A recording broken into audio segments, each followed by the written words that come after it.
Hello, hello. Happy Wednesday. It's Kerbal Day. Hello, Starfighter. Always good to see you. So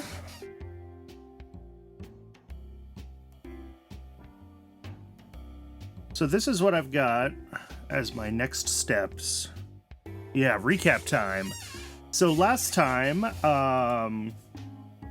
we spent a bunch of time on the Atlas booster script and the Agena circularization script.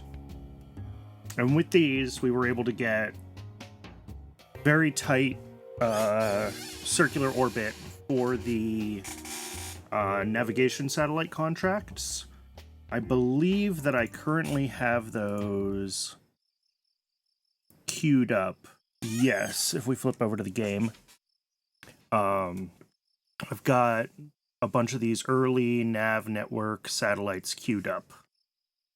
The problem is that these take us into April of 1963, and this early commercial applications contract ends in like 9 months. Similarly, I think for early Earth observation satellites, we have several of these to do, and we've got a couple of them that we can do easily, but a couple of them that I'm not totally convinced are viable with our current tech. Lunar probes we have a little more time on,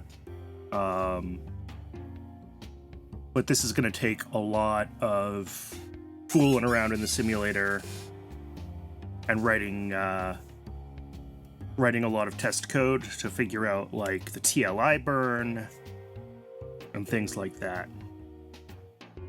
So my concern at this point, our marketing team is doing a shitty job with partner retention. Yeah. My concern at this point is that this save file is already dead and it just doesn't know it yet. So the question then becomes, and I was kind of thinking about this at the end of last week's session, you know, taking the scripts that we've done, the knowledge from it, going back to basics, you know, trying harder, I think, to get more science early when we have the time in our initial programs. I don't know if I can see completed programs. You know, the early rocket development, suborbital research, even the early satellites contract. You know, we can spend more time getting more research early, and that is potentially... And also, I think, taking the learnings and our more advanced library of scripts and start applying those to earlier rocket stages as well, right? Like having a proper gravity turn for our suborbital launches and like take the opportunity to keep cleaning up the code so that when we get back to satellites, we're in a better place.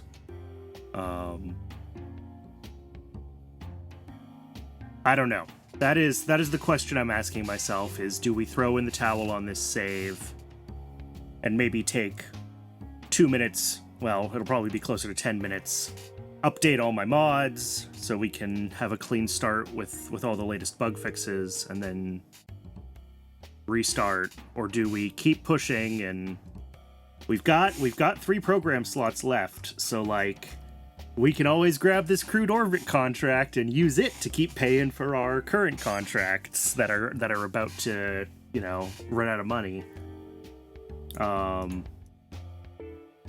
So it's possible this save is recoverable. And if I was flying all the missions by hand and we weren't, you know, drastically overbuilding a lot of these rockets because my code sucks, then I would say that it's definitely recoverable. But when I don't know if I'll be able to get like a reliable lunar flyby script, are we going to have to look at, you know, multiple launches in real time, quote unquote real time, not simulator time, but like actual in-game time, you know, to get lunar impact correct versus flyby and things like that? I am not convinced that this save is recoverable. So I'm on the fence. I'm on the fence about trying to push through. And I think the further we push through, I also think that besides the lunar flyby, most of the trying to push through right now is about getting launches done, right? And that's, we're not building, we're not going to be building a lot of new capability in the code base for a restart. So like now is kind of a good time to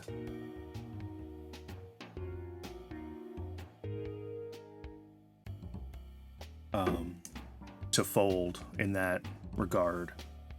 Because like even this one, we're going to get the 4-satellite navigation cluster done, but these television contracts don't pop up until the tracking station is level 4.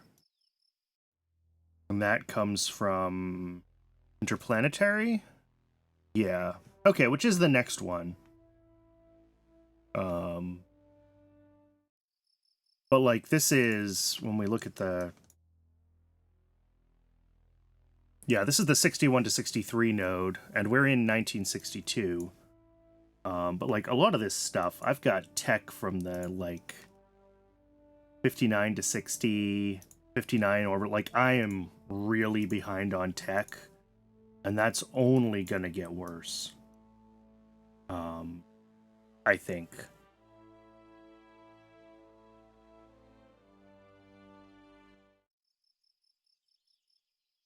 Because we had big chunks of time when researchers were doing nothing, right? And where we weren't necessarily bringing in enough money through through subsidies and contracts to. I think it was, yeah. So it was a combination of things. I think there were a few times that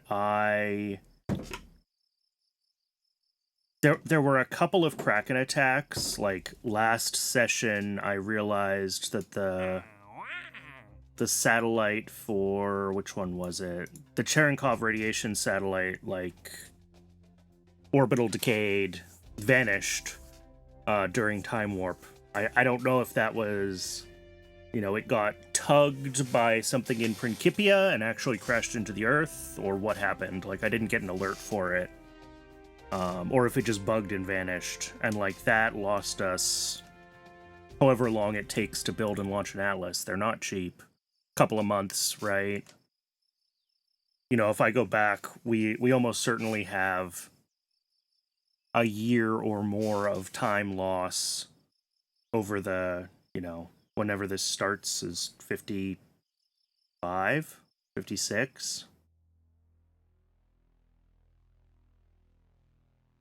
50, I don't know.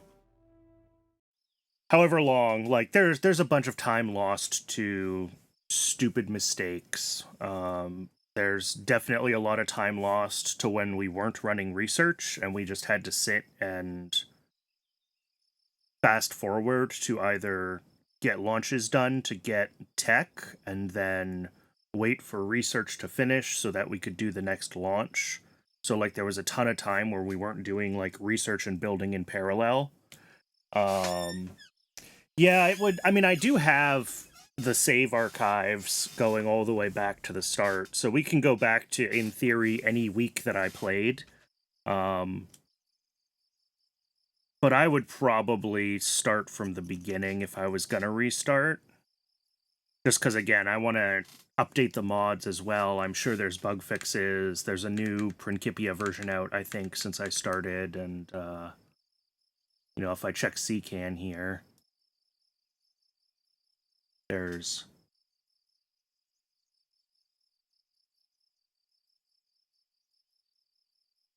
Yeah, RP-1 update from... What version are we on right now?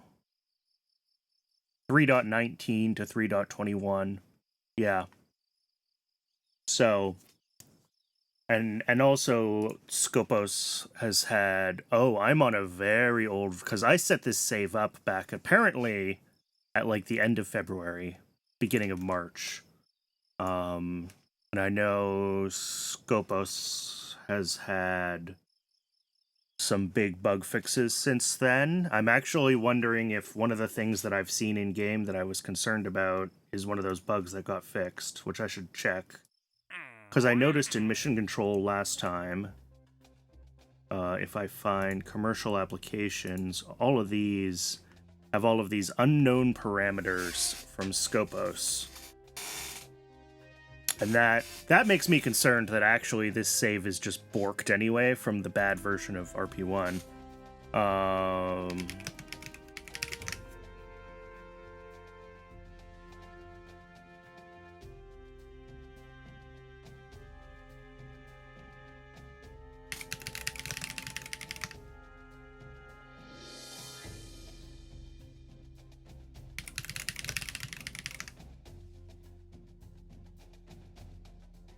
So,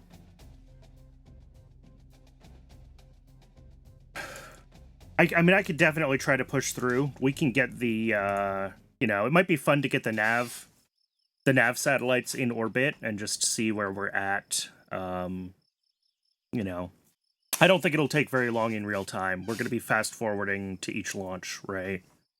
But like, I'm looking at these spread apart, and like our research is done in July, and I don't have the science to queue up any more research for the next 7 months. You know, we have our launch complex still for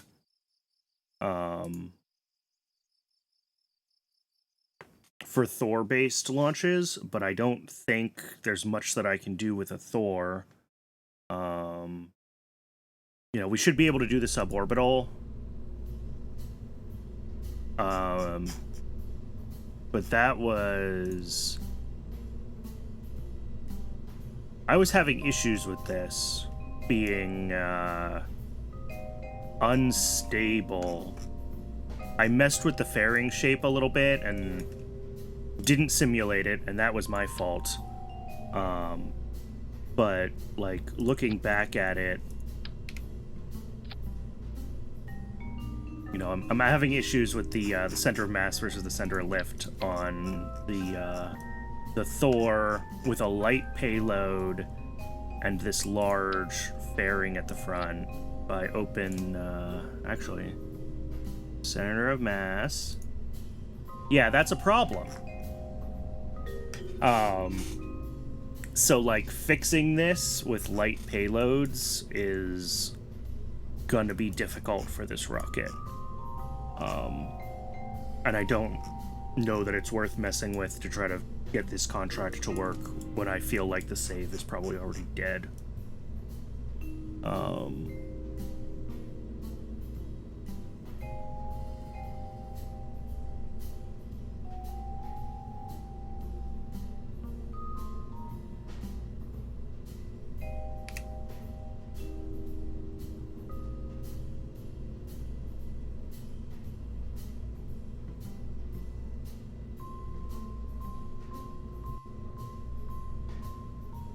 I mean, there you go. Maybe that's all it takes. Do I have to tool those? I mean, if I don't have to tool the fins, then maybe this is fine. Let's resim this with these adjusted fins.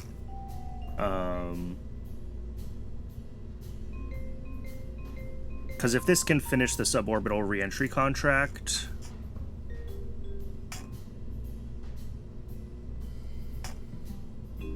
Each orbital speed and return safely to Earth.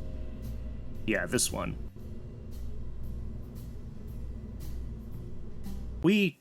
I'm still not convinced that I can get all the stuff in place for the science launches that I'm going to need.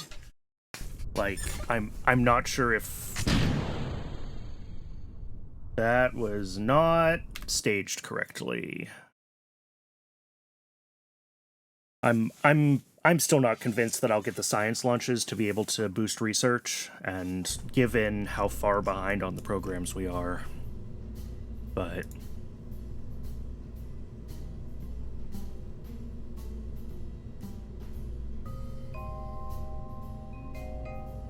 let's see if this is able to complete itself now with the bigger fins on the bottom.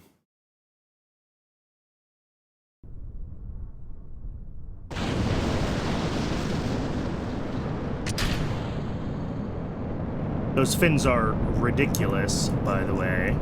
They shouldn't have to be that big, but this payload is just so light.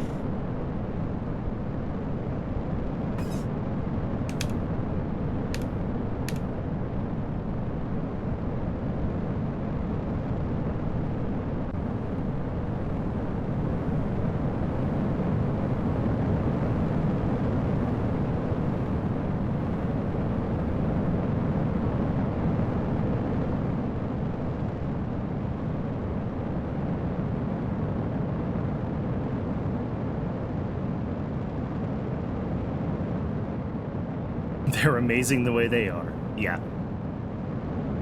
They feel big for a rocket like this late, and if you compare to an actual Thor, they are very large, but...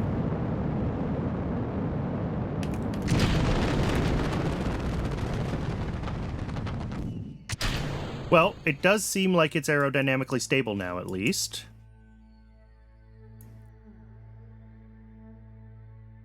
And if we find the right contract... This one. We did hit orbital velocity.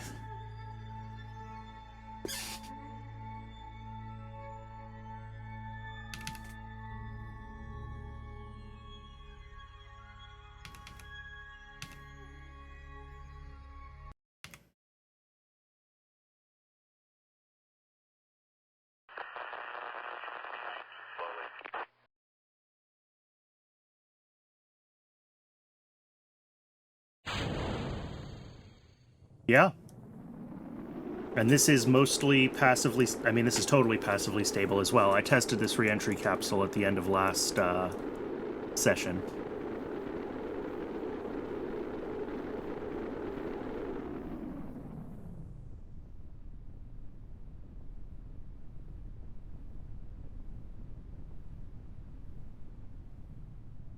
But the problem is getting something based on this rocket into orbit so we can actually recover all the science from this.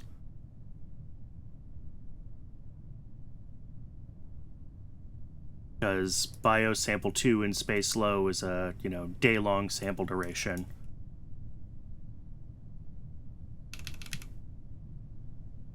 Alright, this is fine. We don't have to wait for this to finish simming. I've already tested this part. Alright, well, we can launch this and add it to the queue. This will be one more rocket that's done, and it'll get a little bit of science. Whoops, that was revert to launch. Revert to VAB.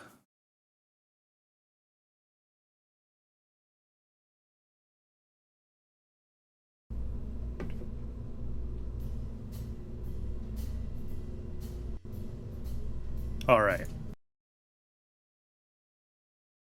I'm not sure how I messed up the fairing last time. I guess I just didn't sim it after I added the fairing, and it changed the, Launch Complex 2, estimated infinity. That's probably because I don't have staff, huh?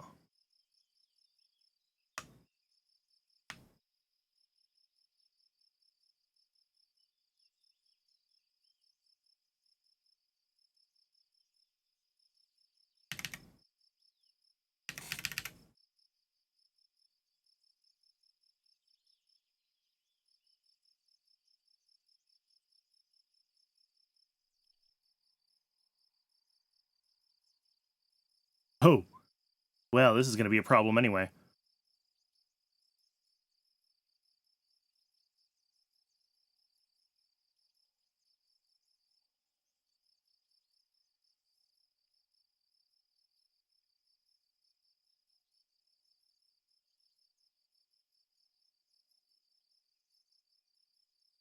Yeah, this is at max. That's the Atlas launch complex.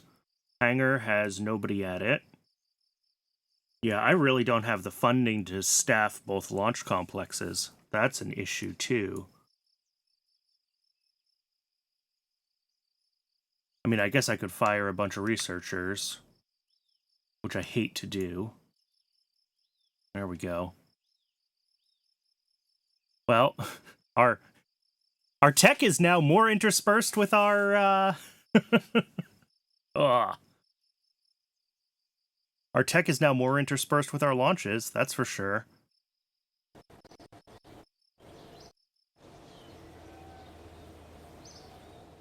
All right. I don't know why we just... Oh, we haven't. Slowing down.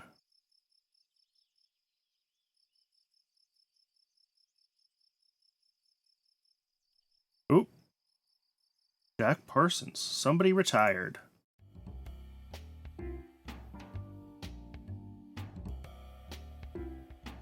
No, they didn't. Oh, that's right, because I fired him already. Yeah. I replaced him. Because the alarm was still there for his normal retirement date, I guess.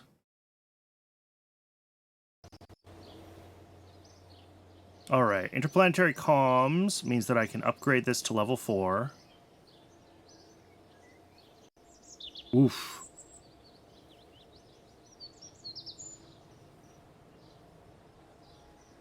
I'm gonna have to fire a bunch of researchers again.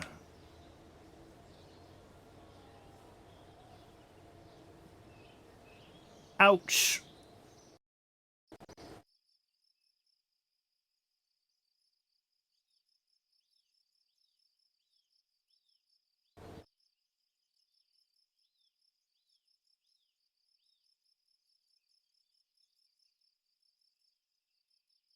I don't think I can roll that one out, because I've already got one rolling out to the pad. Alright, our first satellite for the early nav network. As soon as this tracking station upgrade is done, I can start hiring a bunch of researchers again, but I need that tracking station level 4 to be able to finish the next couple of contracts, so it's a must, unfortunately. We saw this launch a bunch of times last week. This is the navigation satellite.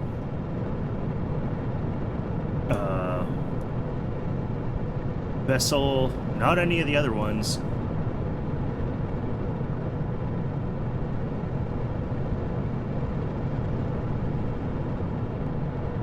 So this should end up in a relatively circular orbit at about a 90-degree inclination.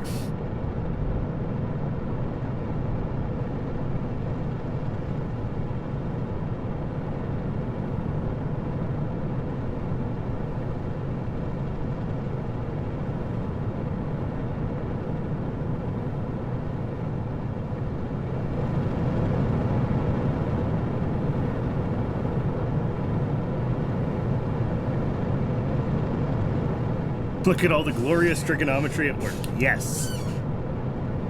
We spend a lot of time getting this thing into this orbit. Totally worth it.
Oh, that pitch up is still always so silly.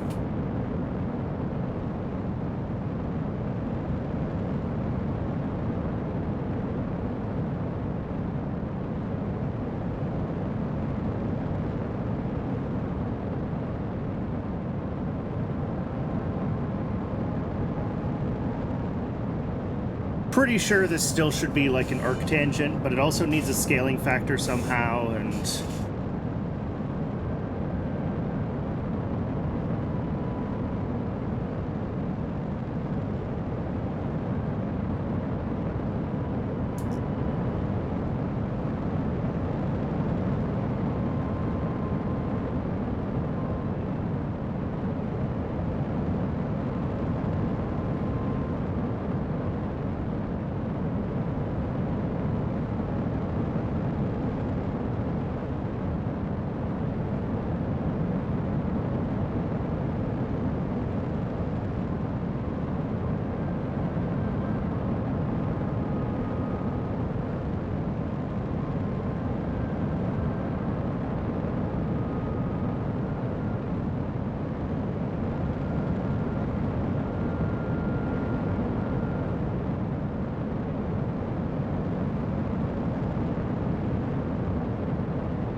All right, our inclination is coming up at 87. It'll be over 88 by the time we burn out. Obviously, our eccentricity is still very high. It'll be high until the Aegina has a chance to burn.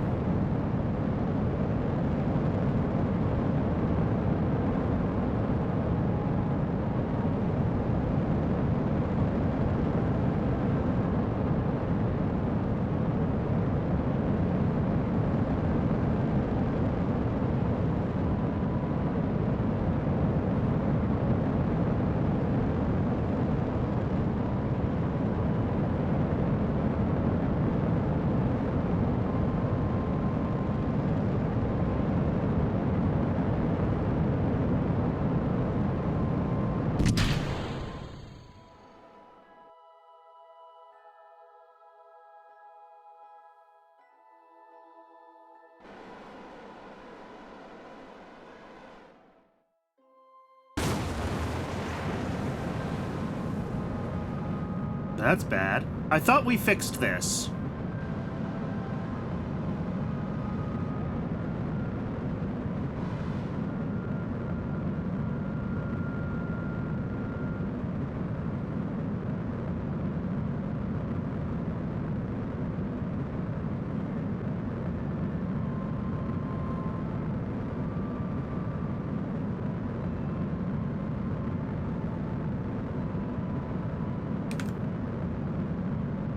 Yeah, I thought we had gotten that rotation during the time warp under control.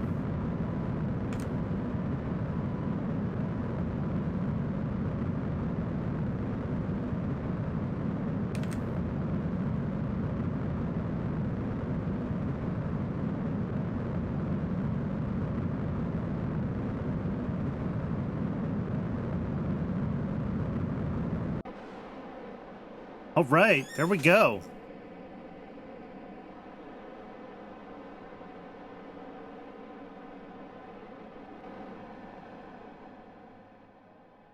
All right, and this is considered the Navsat 4 satellite. It is in position. All right. 1 down, 3 to go.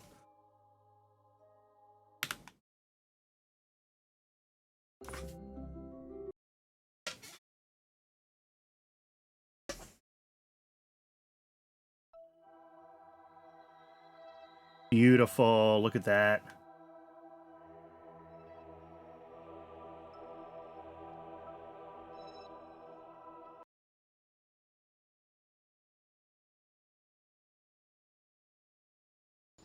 All right, next we've got this. Oh, I have a bunch of science. Let's get science queued up.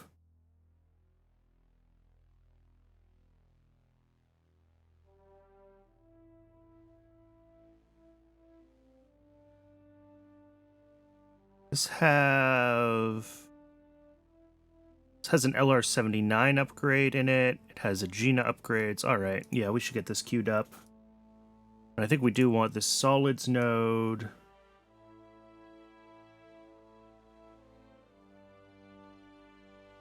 Should probably grab primitive solar panels too. We're gonna want that for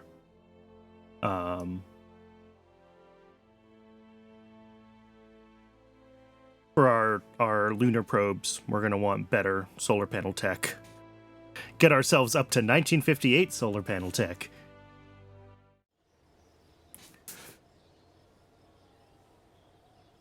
All right, we're still very far. So in theory, we only need to launch 4 of these. I'm expecting one of them to fail, and we'll get up to needing the 5th one. We have basically until the end of 1962, so we're definitely behind.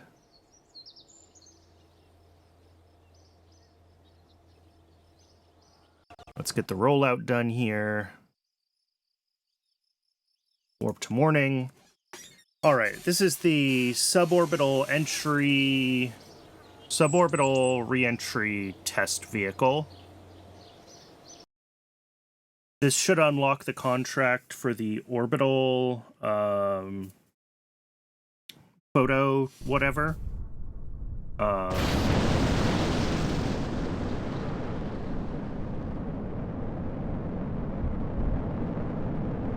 And of course, we had an engine failure.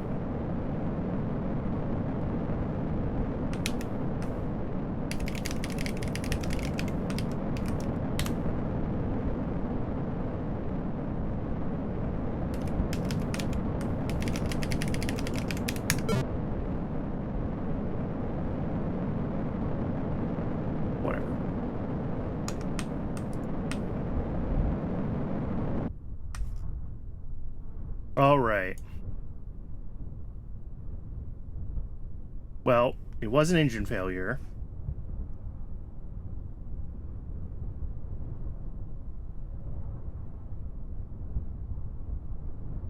I think if I do a recover,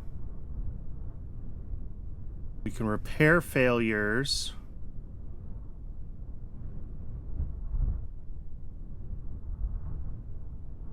The problem is the script is not going to be happy with repair failures. I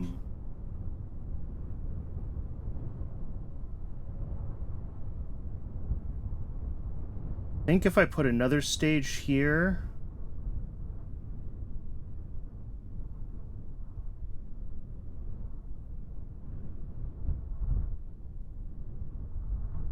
well, let's just see.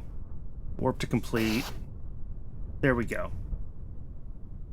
I move everything up into stage 5.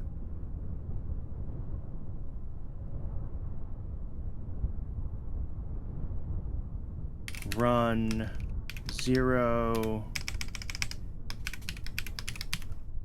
What is this script called? Suborbital reentry.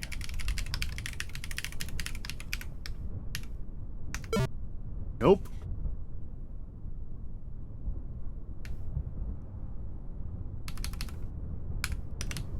No parentheses. Nope. Oh, boot.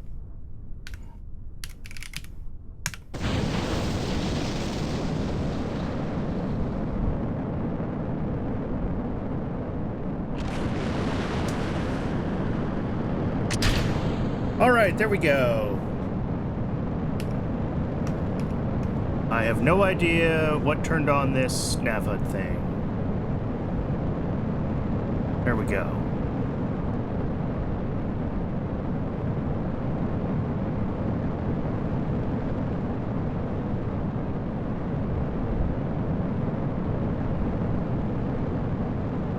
All right, so this one should be this, not the infrared radiometry.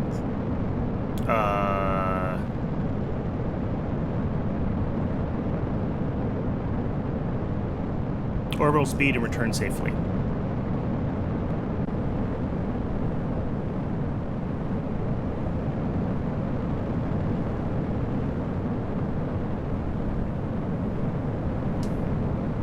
Apologies for the night launch, but that was when the repair got done. Try to at least zoom in so we can see the pretty lighting on the engine bell.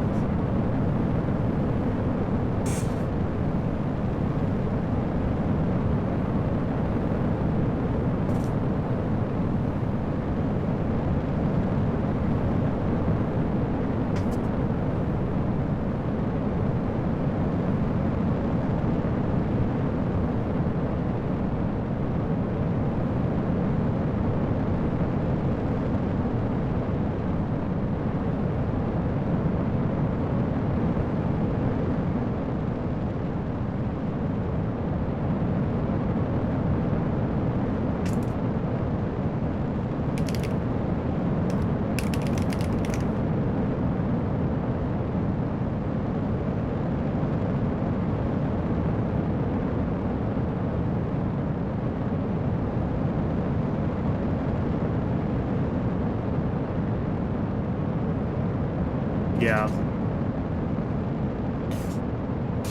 One of the things that's worth thinking about if I do end up restarting is... I mean, this feels very stubby. What's the actual diameter of a Thor?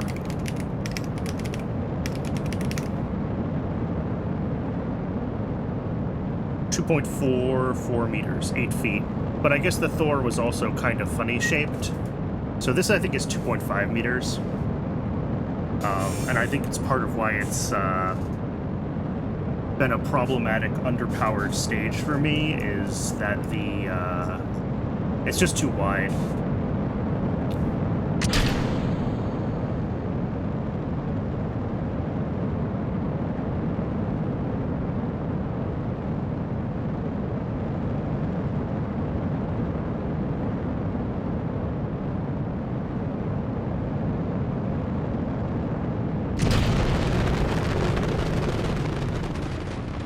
All right.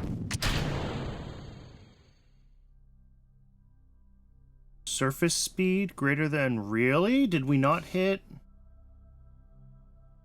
Oh, we didn't even hit our surface speed requirement. How did that fail? Worked in the simulator. Well, this will still get us some science from this guy going up and coming down. Not a ton, but...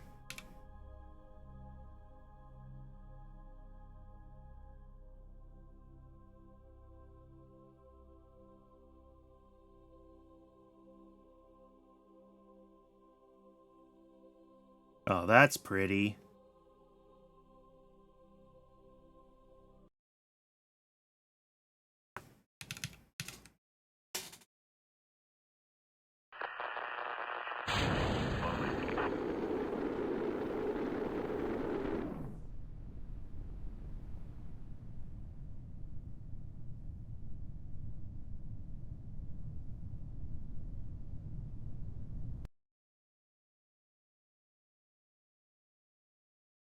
Yeah, we just had the ignition failure. No other issues with performance.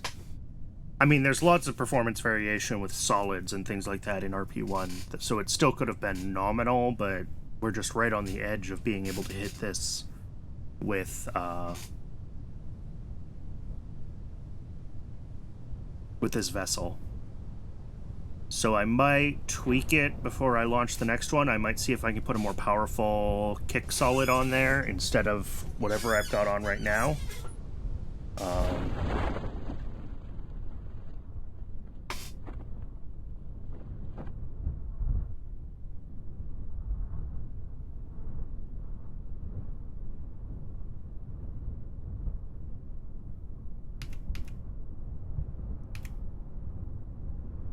But that's a recovery, but unfortunately not contract completion.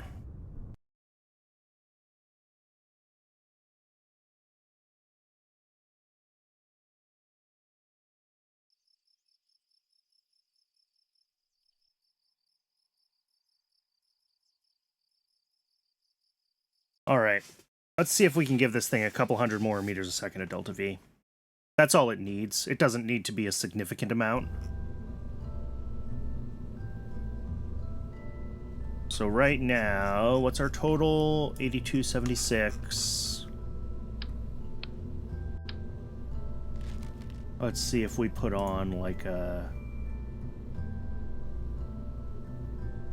CRC. 7769, that's actually less.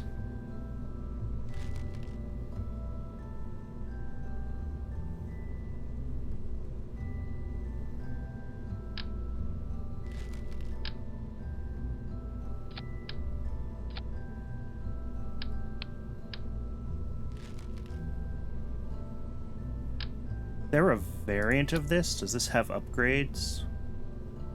No. Yeah, I don't have a lot for, like, medium solids.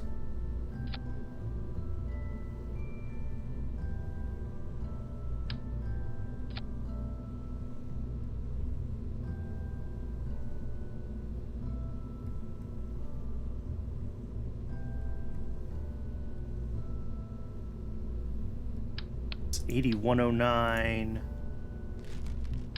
Was it before?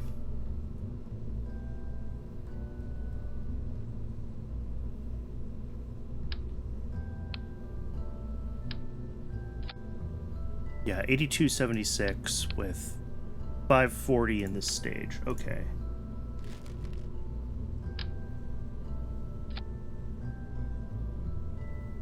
Oh, there we go. 9010. That's almost orbit. The issue is if it... Well, this won't get to orbit. But were it to get to orbit, the issue would be that it doesn't have any way to deorbit. Deorbit burn is going to require a bunch of new programming that I haven't done yet. And something that can handle, like, mission staging, and that's where we probably do need to start writing our state machine handling and load, being able to handle scripts that are loaded and stuff like that I've been putting off since the start of this series.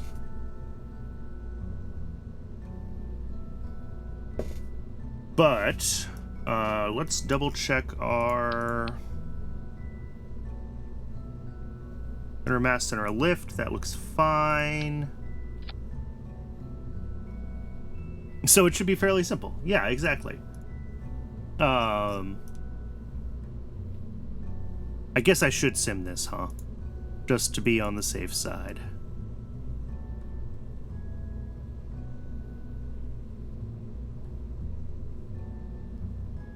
And this is like a B that has a uprated upper stage. Let's run the sim on this.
Speed this up, I think.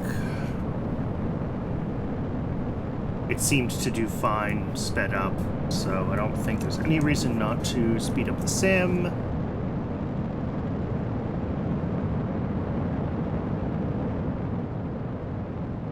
This GCRC should really be overkill for this rocket. For this mission, especially. We should have several hundred more meters a second delta than we actually need. If I switch this to surface velocity. Oh! Whoops! That's a problem with the script.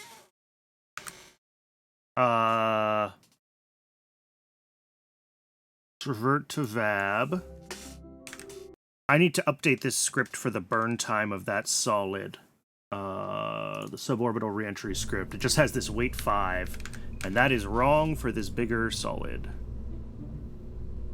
So the burn time of the GCRC is...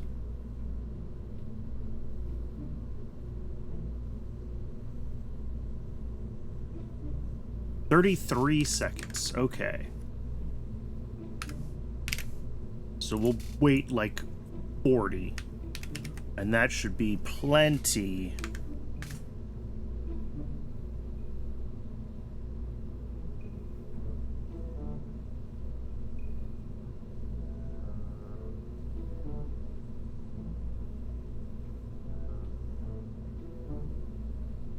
All right, let's resim this.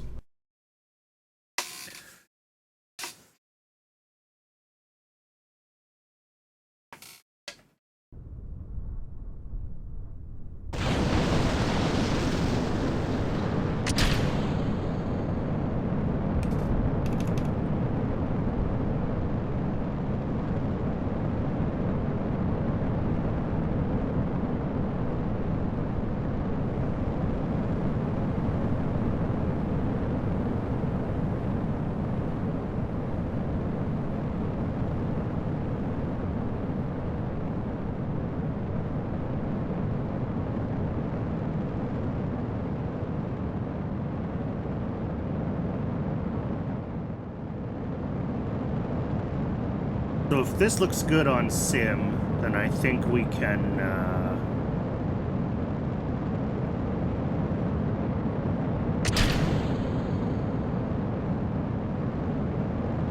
That was exciting. I'm gonna blame that one on the, Yeah, okay. So we did need a little more oomph. But we should be good now. Yeah, this is showing everything ready. I swear I had this there with the old solid the last time, but...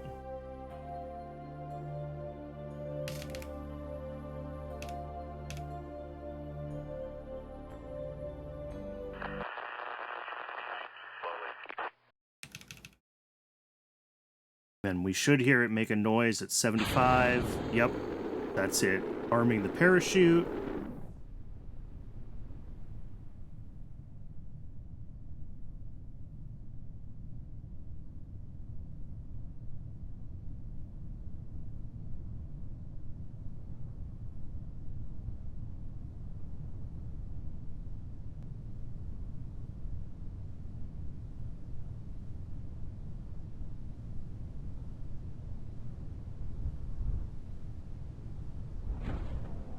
Yeah, and we're still should see our surface speed when the final parachute unfurls. Yeah, 9 point something meters a second. Beautiful. It's a little bit higher than it was before because we have a little bit of a larger sample in here.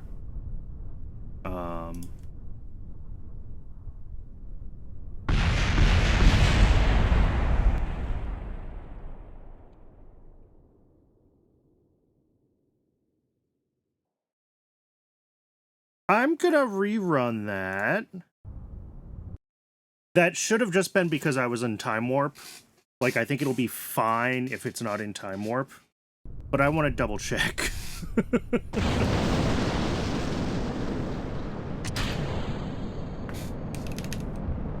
So, I gotta keep an eye on that on its way back down. Make sure that it, does not blow itself up on the side of a mountain.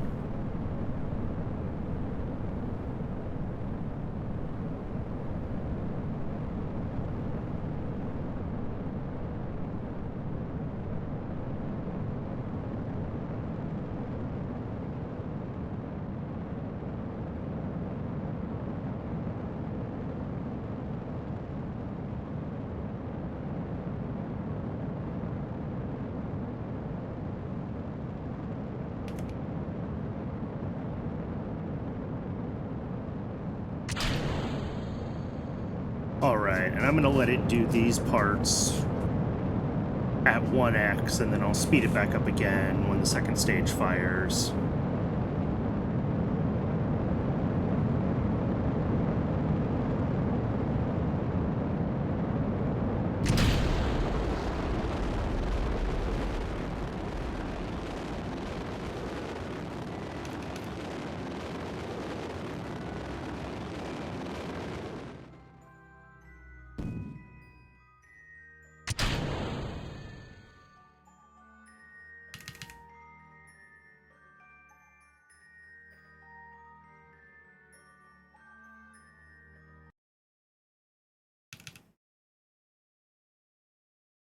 All right.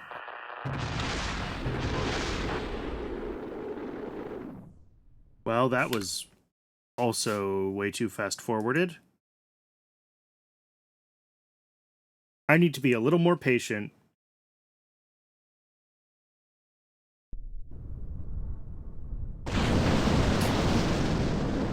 Because this is taking more time than if I had just let it re-enter normally and not tried to fast-forward on the re-entry.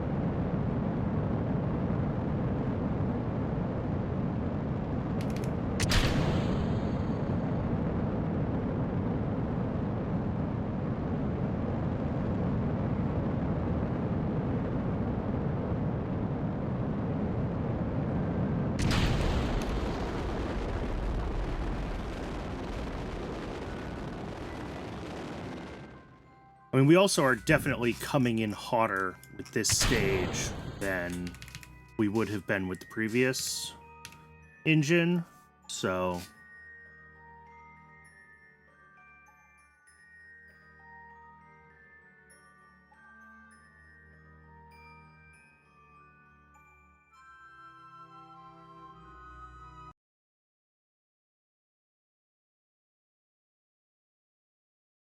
possible that this is not going to be sufficiently passively stable and not reorient itself, but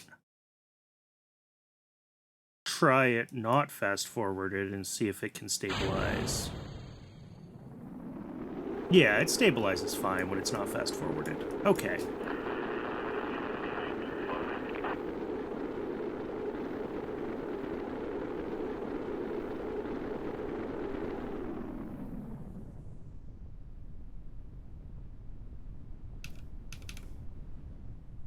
Alright, we can fast forward through this section. I just need to make sure to slow down before we hit the ground.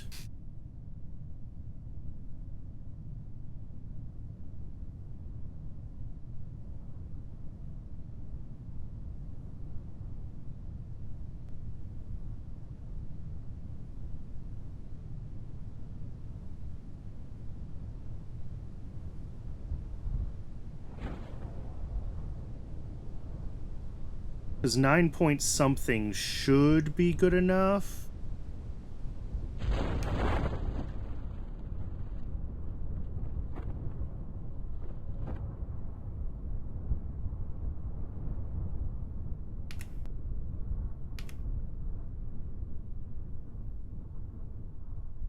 I think the impact resistance of the components is like 10 meters a second, so we should be okay.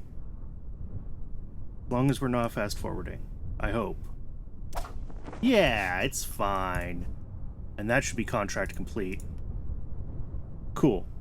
Alright, well that was just the sim run, but now that we have confirmed that it's possible, go back to the VAB, get it requeued with the updated uprated engine. It's little mistakes like this where I've had to not enough funds to integrate. Awesome. What is the actual cost of this thing?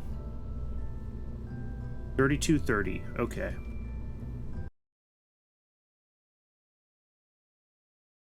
I shouldn't have to fast forward very far to get the funds, I hope. No.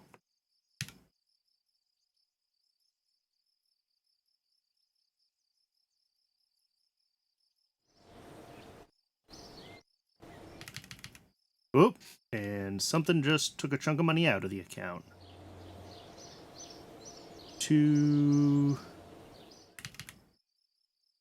There we go. No, because I've still got it auto-hiring engineers. That's why. We didn't have the reserve for this launch. There we go. Now the auto-hire should do the right thing with this launch already being paid for in the system. So it looks like the next thing to be done will be the take 2 on that suborbital reentry flight. And then our second nav satellite.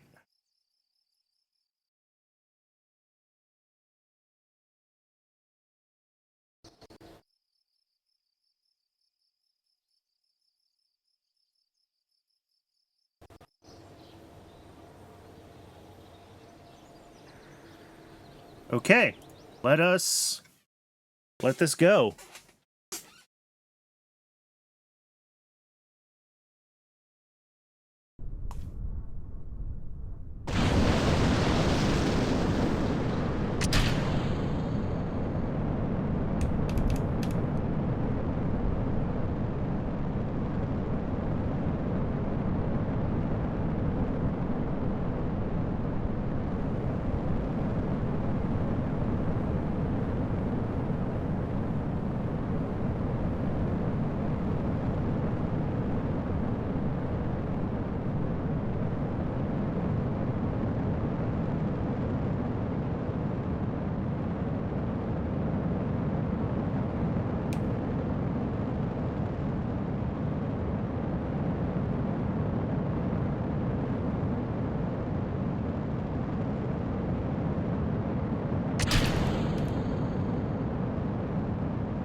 Looks like we're crash landing somewhere in,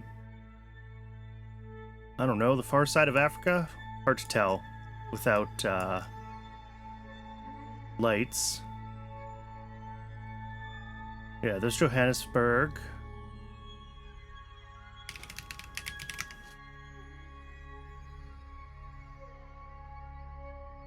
Yeah. Coast of Africa.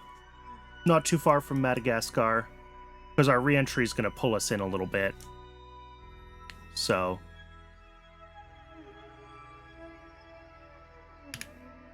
Alright, let's skip through the whole space part.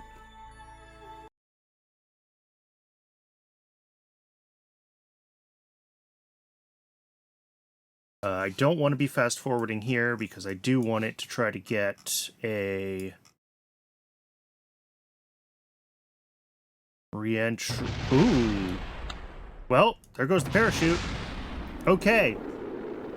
So that is not consistently able to reorient itself before it overheats, even with... I think this will still count for the contract. Wait, no, it can't count for the contract because we're going to crash. Yeah.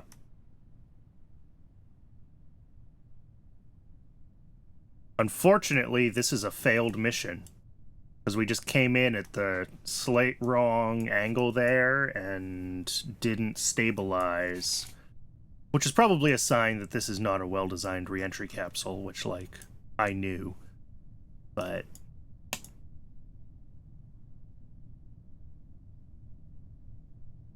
oh, we don't have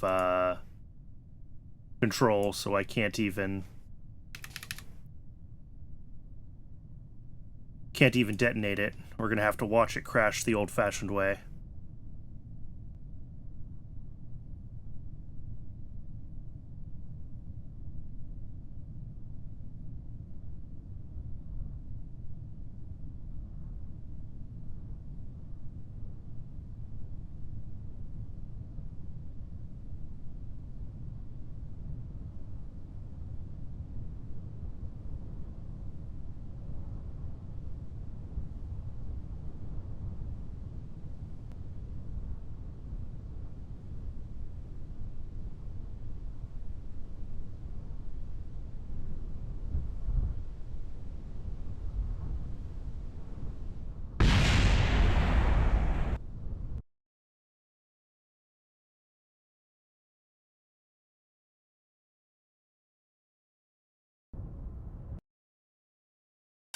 Well, that is definitely a good sign that I need to reconsider the design of that capsule.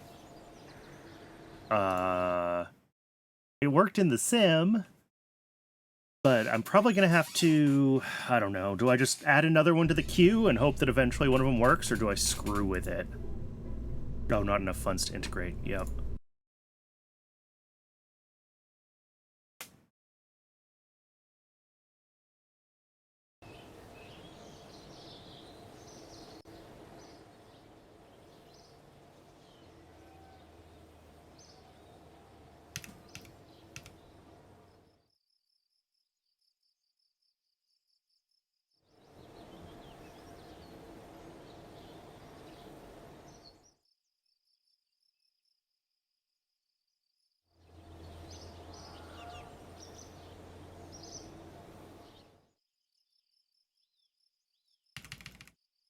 All right, once this tracking station is done, we should have a lot more breathing room in our budget. And it should also let us now check a few more contracts. Here we go. Okay, and the objectives do come through now that we can actually see the contract, which is great.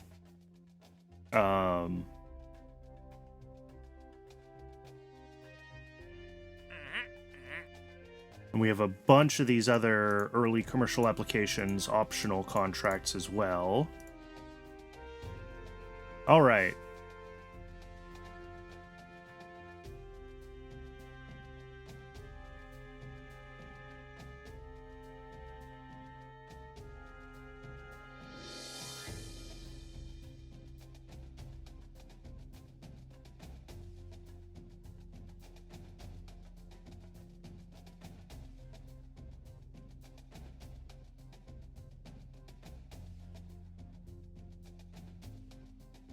Support broadcast from Andover with to blah, blah, blah, blah, blah, blah.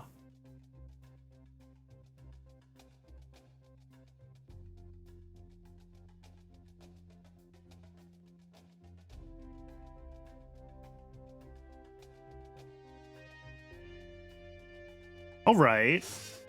I feel like I could do this with my current capabilities.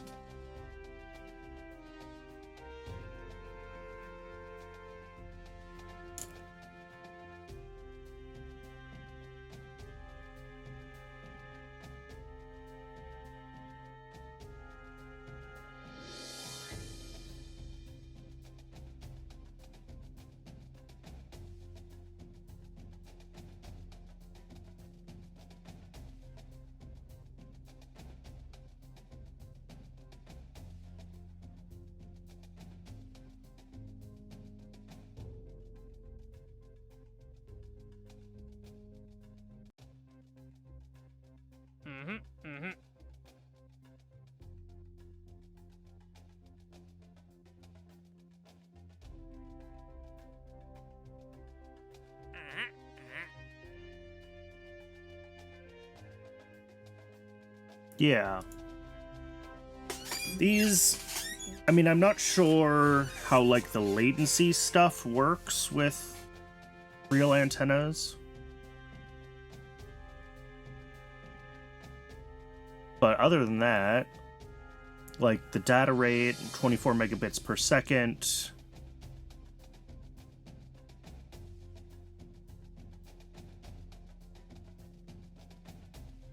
Needs about 15 minutes of availability per day.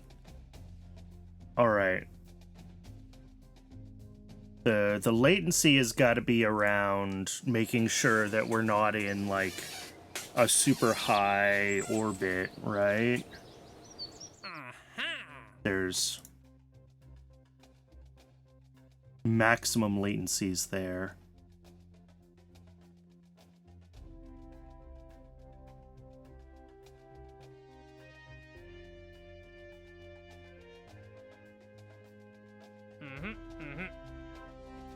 But other than being unsure about the latency, this doesn't seem like it's that difficult to actually achieve now that we have the better tech for it.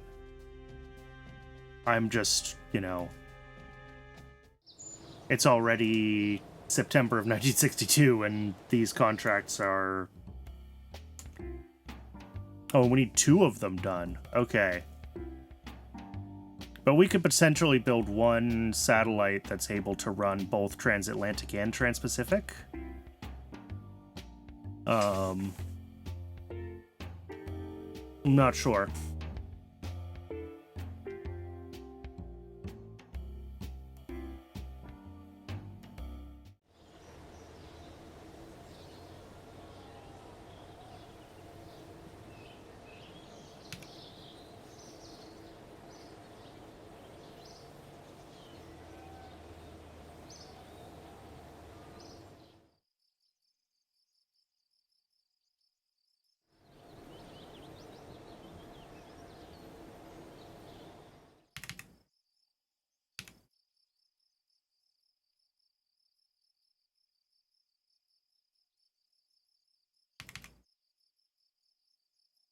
Let's see. How much did that rocket cost?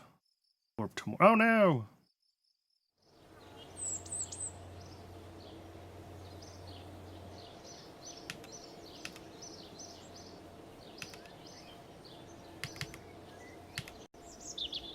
There we go. Should be able to do another one here.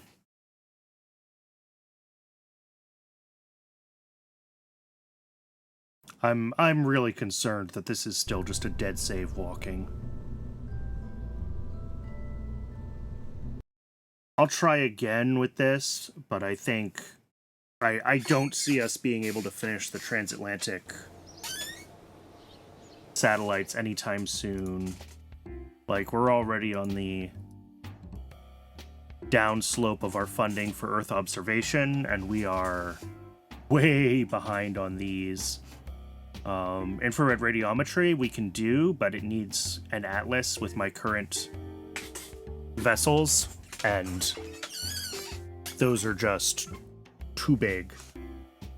I think that is part of my issue is, like, I need smaller, lighter rockets with better capabilities. And some of that is that we just needed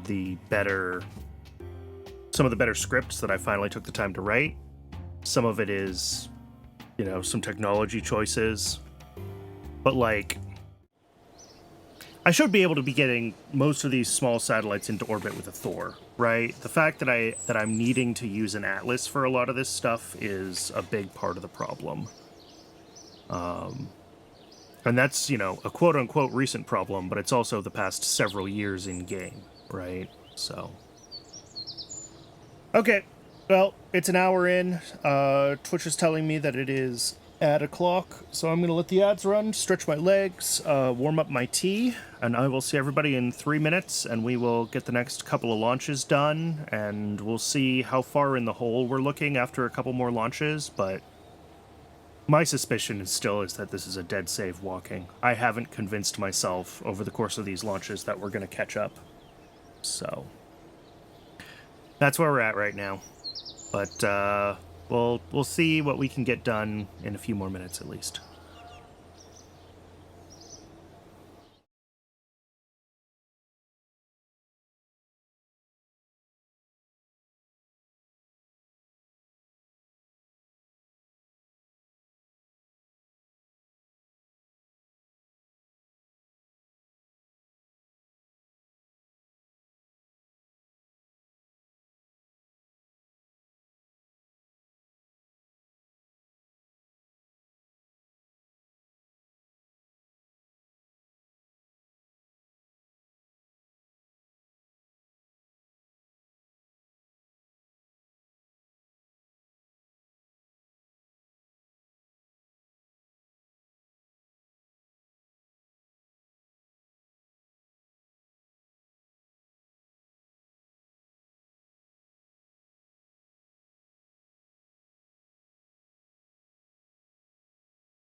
All right.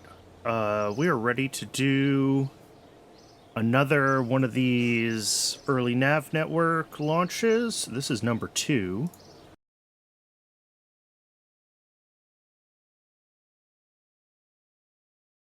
But I want to get the nav constellation up because this feels like a pretty big achievement and the culmination of a lot of what we've been working on.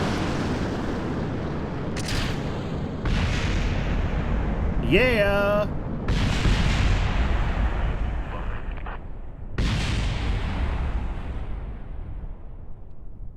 Well, I knew we would have at least one that failed.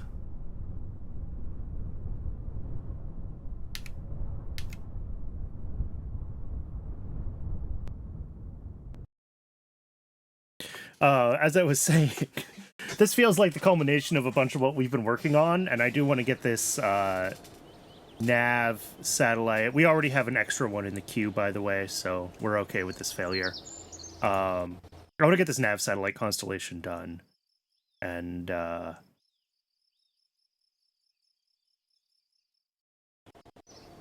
you know, once that's completed, we can stop and we can evaluate where the program's at and how far behind other, you know, goals are we.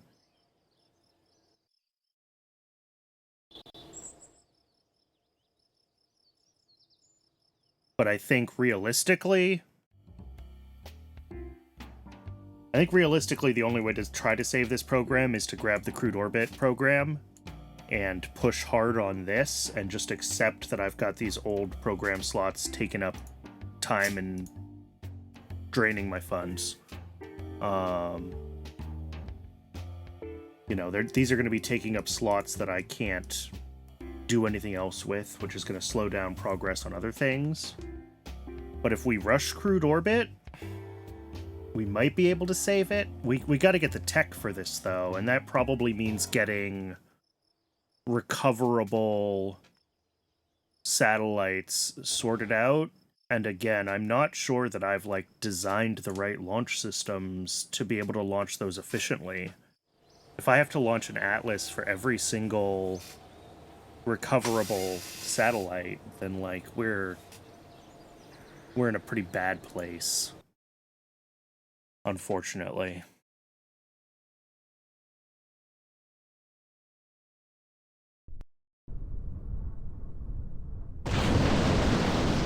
Alright, let's try this one again. We'll see if we can get, hopefully we get a better re-entry angle and it doesn't burn up and it hits the heat shield more. That's kind of all I can hope for with this.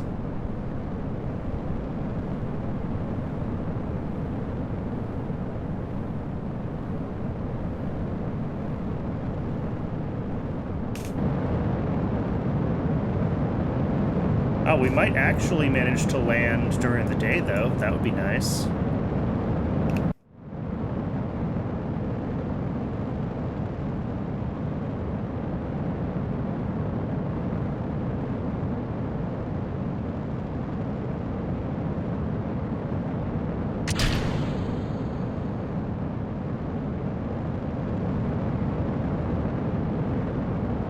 And I think there's other little things I can be doing with my rocket design, right? Like, this should really be a nicely designed interstage and not just putting everything in a fairing, because fairings are heavy.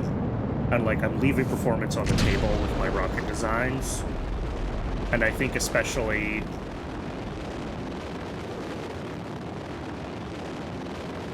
in RP-1,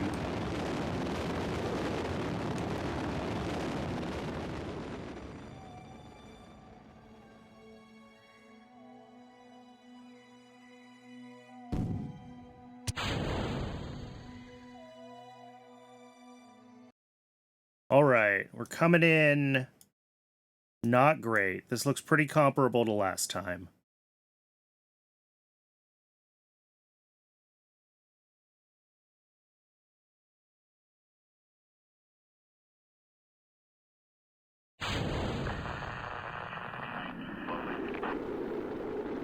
Ooh. Maybe we got lucky? Okay, we got lucky with this one.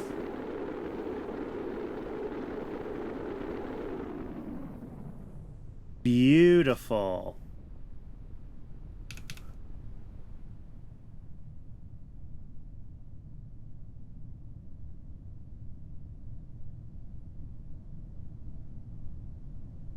And I did hear it arm the parachute, so...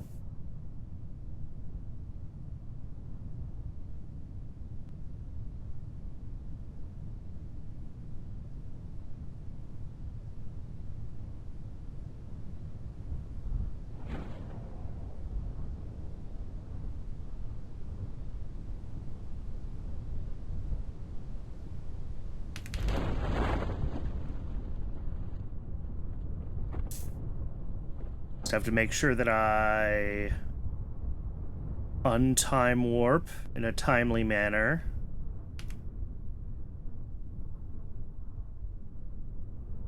And this should be okay. Boop! Where did we end up, by the way? Middle of Africa. All right.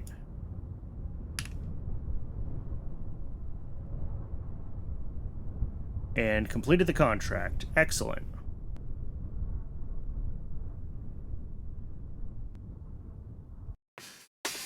I think that's one of the other things that I could have tried to do better, is running more optional contracts to keep my reputation up. Because, like, my maximum subsidy right now is 3,700 rep, and I'm at 700.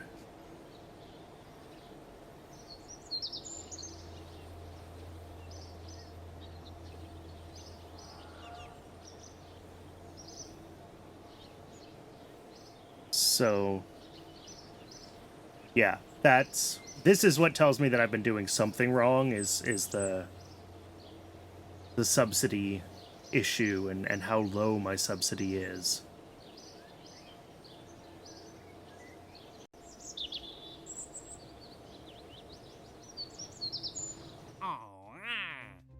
Hello, fellow human. But with that, we should have... Not this one. This one. Dedicated Earth Imaging.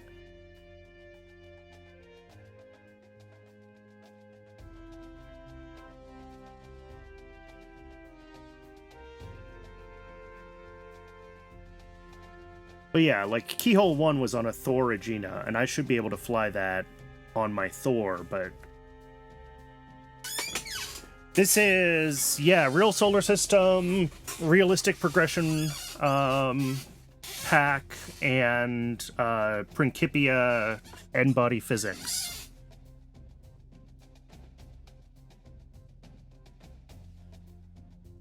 All the hard stuff.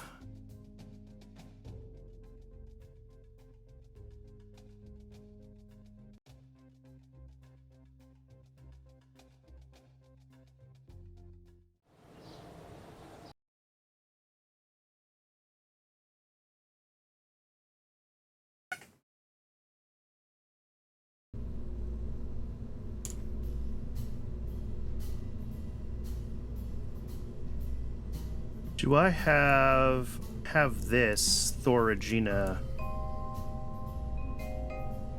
thing with some kind of satellite bus on top? Okay, and this does think that it can get to orbit. This can't return from orbit, that's for sure. If I were to put the early film camera on top, it still thinks it's getting close.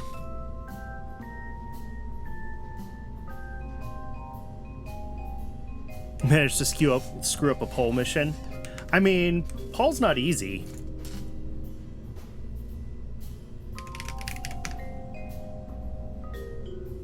Getting to any of the Jewel satellites is more challenging than a lot of people maybe acknowledge. There's a lot of maneuvers you need to get right, and a lot of planning for a mission like that.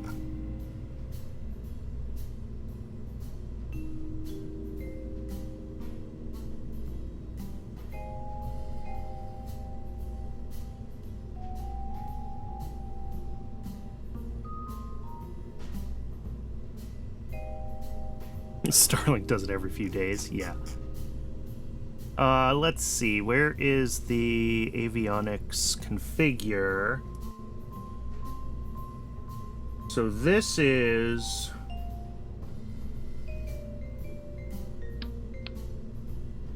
Actually, do I have the Agena equipment rack yet? That's a question.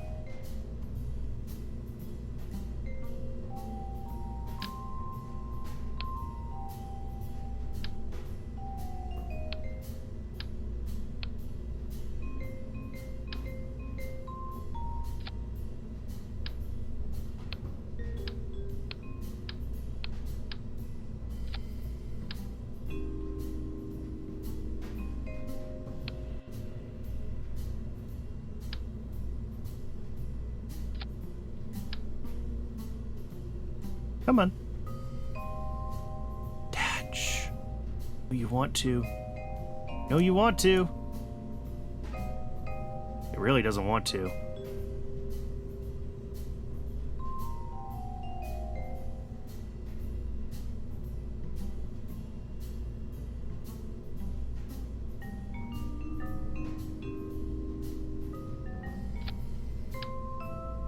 Oh, oh, oh, there it goes.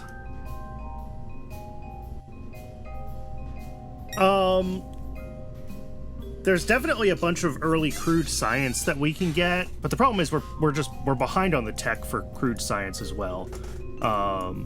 Yes, there is a bunch of money science in it, but I'm not sure that we're gonna be in the place we want to be.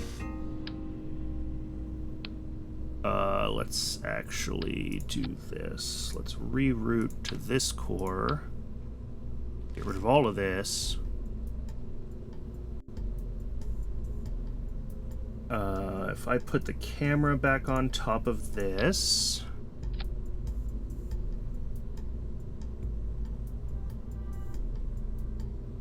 How much does this weigh? Just over 2.5 tons. All right.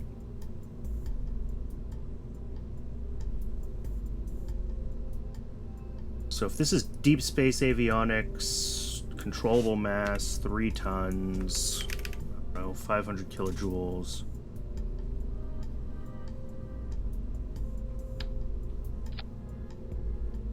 (10068 meters a second). Okay.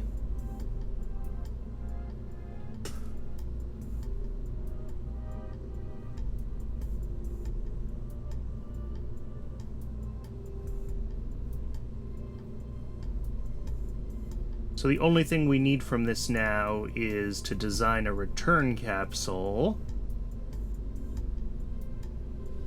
So this needs to be able to deorbit itself, so I'm going to need some kind of retro something on it. Oh,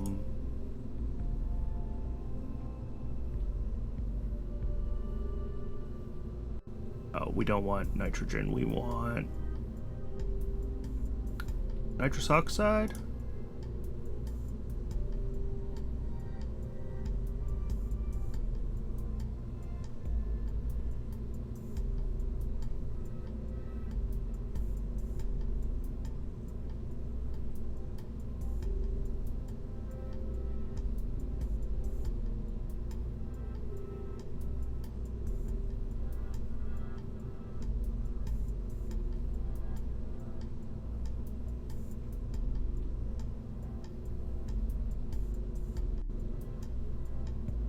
And then what we put?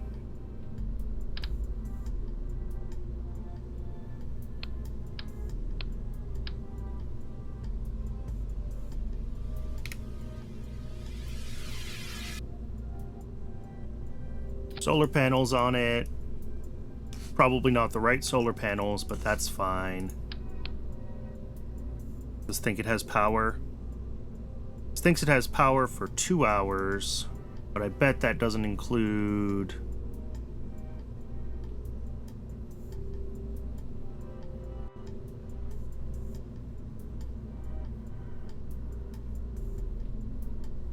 shut down. There we go. Yeah. When the avionics are off, we're fine.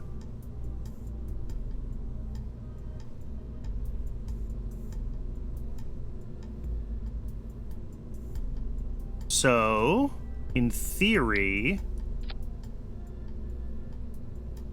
all we need now is the return capsule, which would be another coupler. Really matter which one. A procedural core somewhere. Nope. Pods.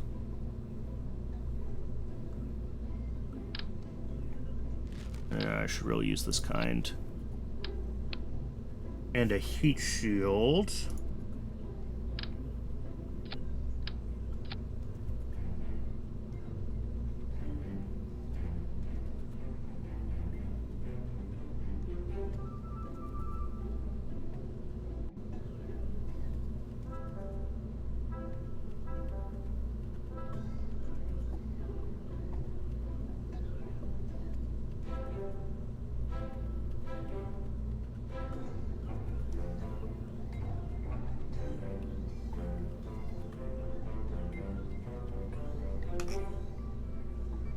I mean, something like this. I guess I should actually do this as a cylinder, shouldn't I? And then...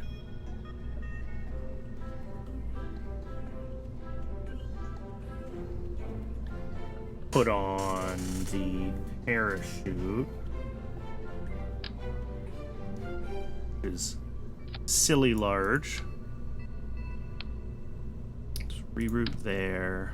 Take all of this off. Open the editor. Previous size a bunch of times.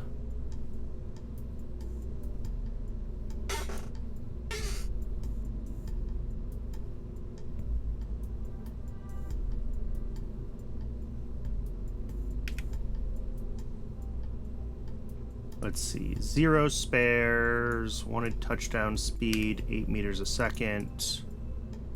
Altitudes are fine.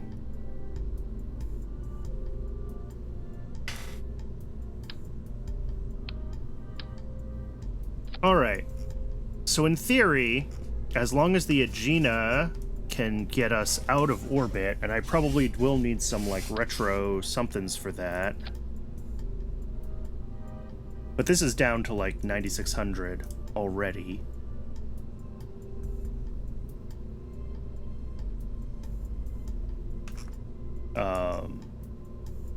And I think this has the sample capacity somewhere down here. Yeah. And it does cost weight to add more samples. A couple hundred meters a second.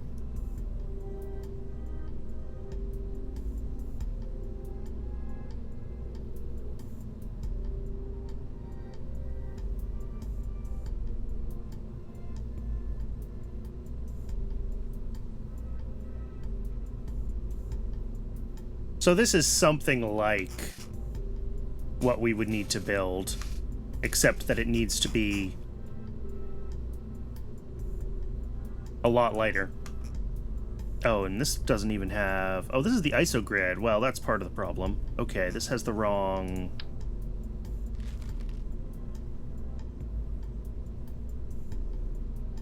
Sub-assemblies. Balloon Thor. There we go. That gets us a little extra.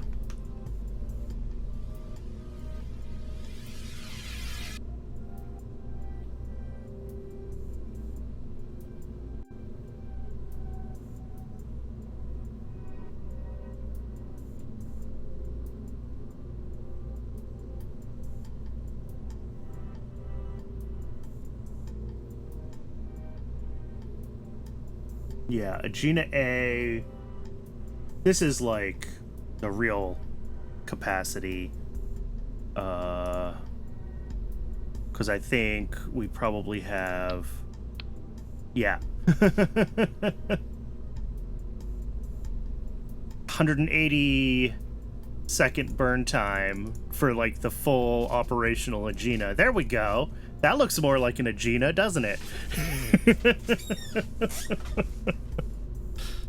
The TWR of this whole thing is probably too low, though. SLT 1.12? Yeah. But you can also see, at this point, like, these fairings are absurd, right? This really shouldn't be using this kind of interstage at all.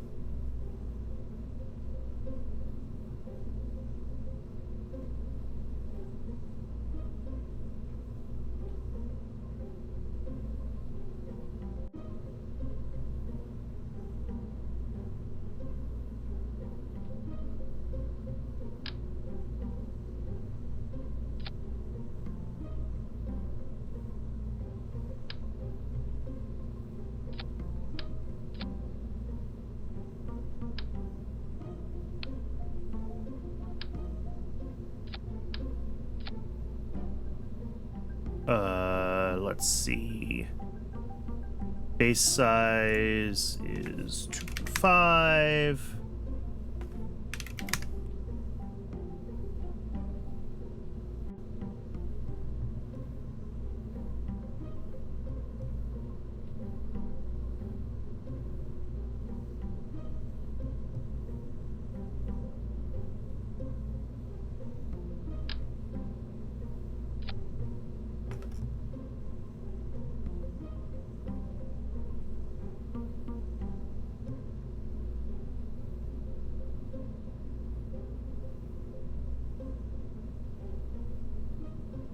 But, like, this doesn't really fit nicely around the Aegina equipment rack here.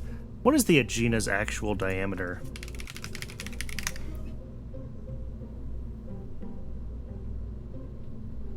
Closer to 1.5 meters. Okay.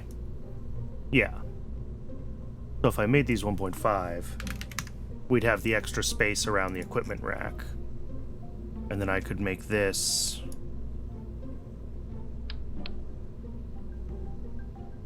1.5, yeah.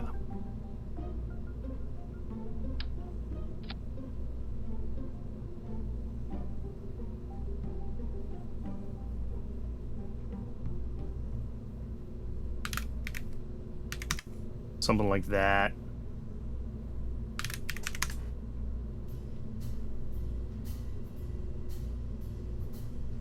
Obviously change the shape, but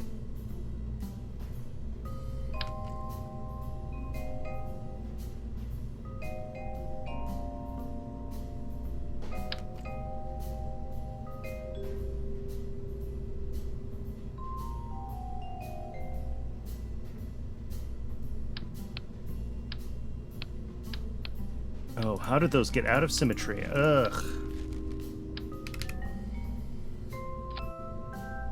Anyway. Something like that. And actually, we got quite a bit of Delta B back from doing that, didn't we? Oh no, never mind, it's the same. Oh, I need to turn off the decoupler here, set all this to 0. I don't know, I feel like there's got to be a better way to do these interstages that's not using this interstage base and everything.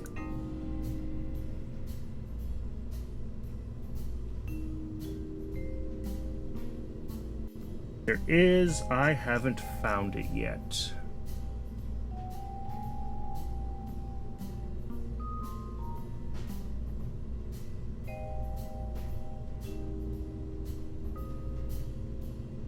SSTO makes interstage design simpler. Yeah, that is true.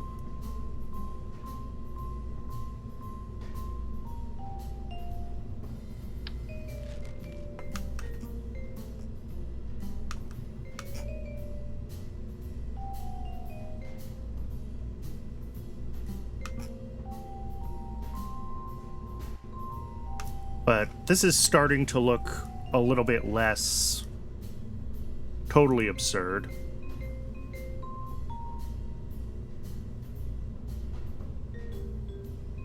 As far as, like, rocket stages go. Probably if I had a better science. You can see some of the other ones are different sizes.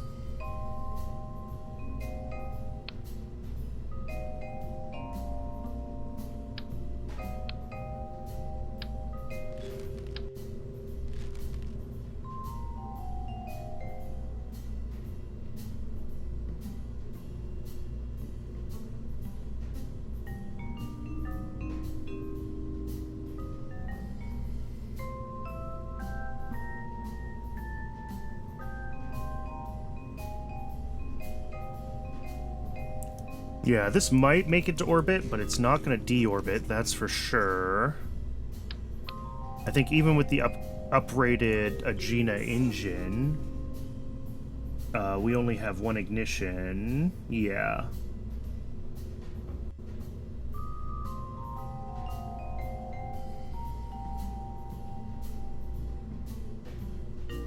Agena B gets 2 ignitions. Okay, Agena B could deorbit cleanly. Yeah. But that is... I don't even know what the tech for Agena B is. 1961 orbital rocketry, which honestly is about right for when I should be doing these contracts. It's just way ahead of my science. And this is where I get back to this is a dead save walking.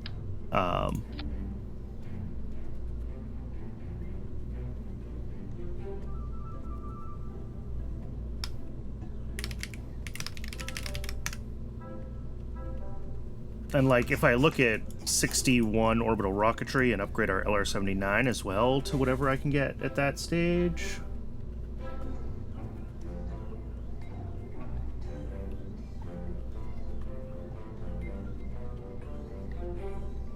which would be the NA-11. Burn time of 350 seconds.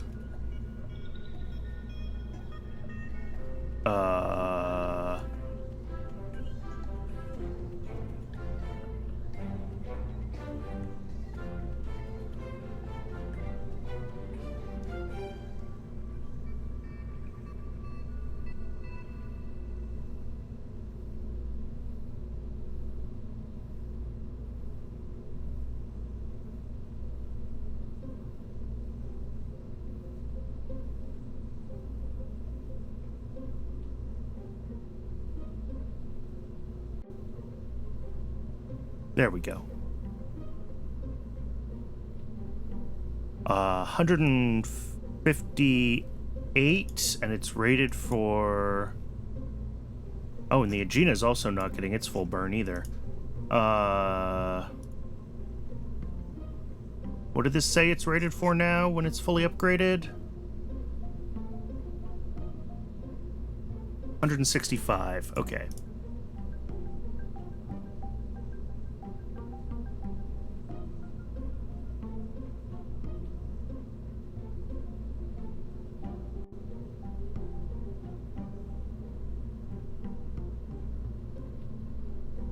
Call it 173, and then the Agena is rated for, whoops. What? Rated burn time 240, and it's a little high.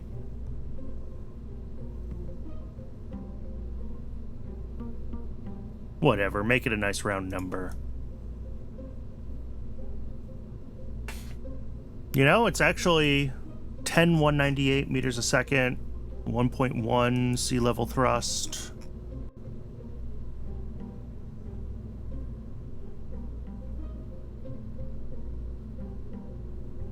And this is using the balloon tank, which is absolutely incorrect for an actual Thor.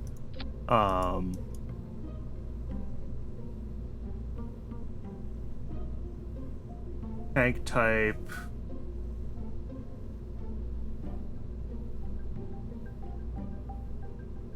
We probably want the refined ale, gridded, 10330. So, yeah, this will definitely achieve what it needs to achieve.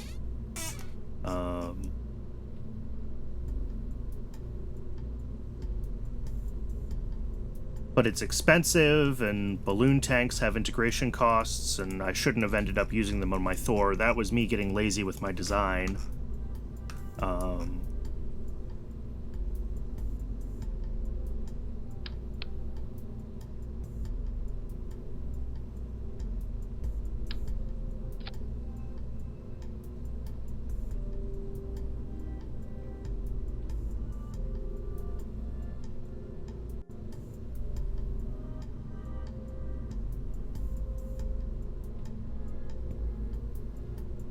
And then the camera on top, you know, adjust the avionics a little bit, whatever. But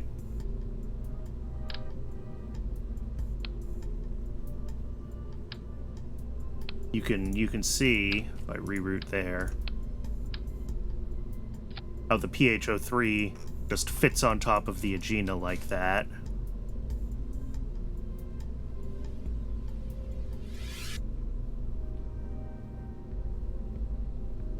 Oh, okay. Oh, and it has a decoupler even. Interesting.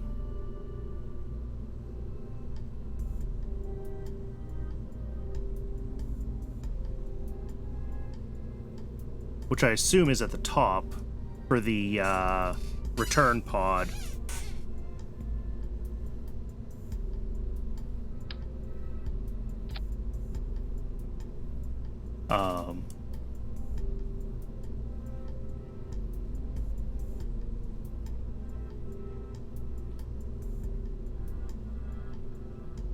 But get rid of this.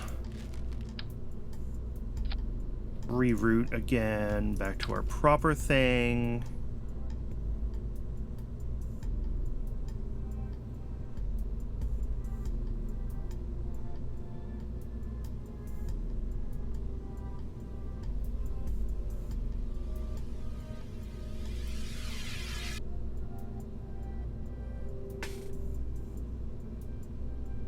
So yeah, with like the actual 1960-something tech that we should have by now, it isn't that hard at all to achieve these missions.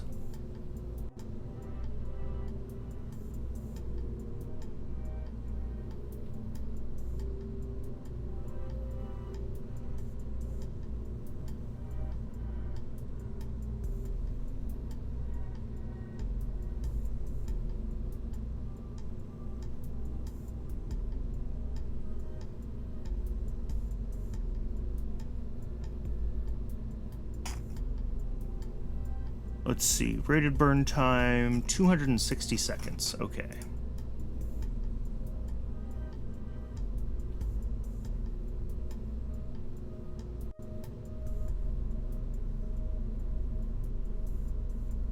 Yeah, and this definitely would need boosters, which are not realistic for something made with balloon tanks, by the way. Another reason why my Thor should never have been made with balloon tanks. Oh, and these should also get upgraded to, like, the 1960 whatever spec.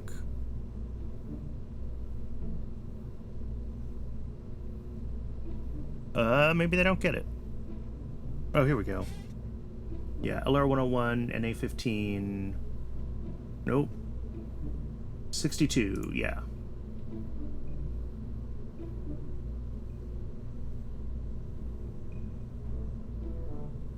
And then, which Aegina did I put on here? I'm just checking, like, what full 1962 tech looks like. Yeah, this is 61. 62 BA-11.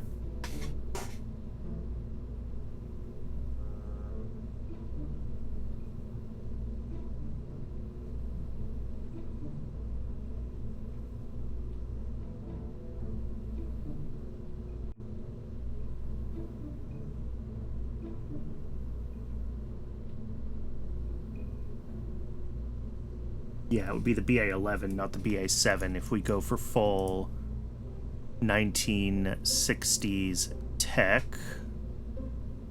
And that is burn time of 240 seconds again.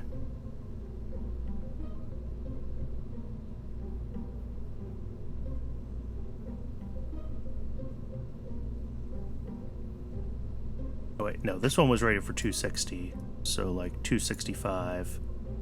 Yeah, and this one was rated for 240, so like 245. Yeah. So 1962 tech, no problem getting this thing into...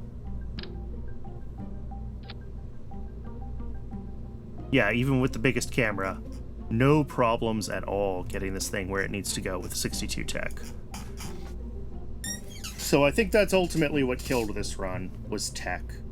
I wasn't doing enough research early on, and I wasn't maintaining the level of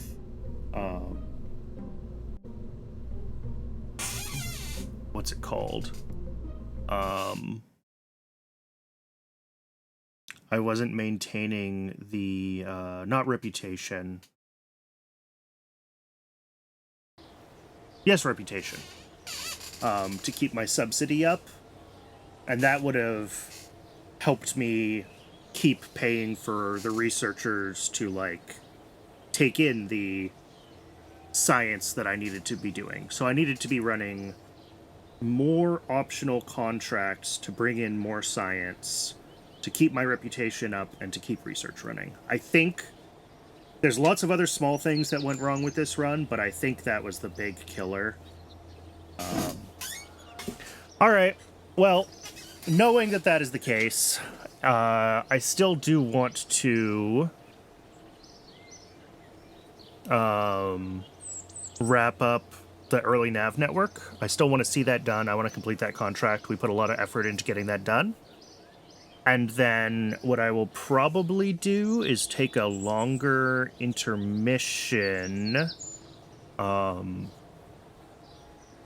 zip up the save file one more time, zip up the current state of the scripts directory, call that the end of this save, update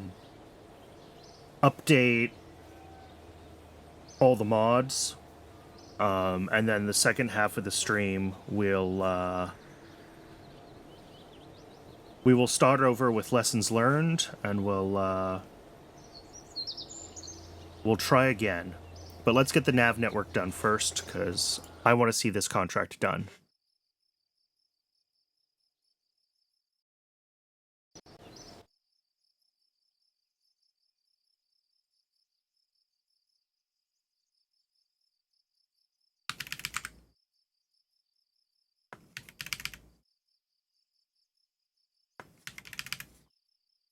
Let it hire back up to 1,000 researchers if it wants to try.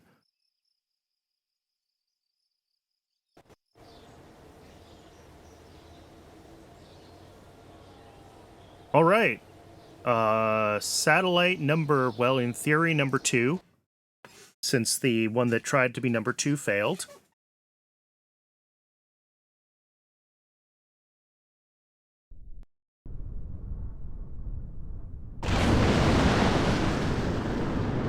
And if we check the contract,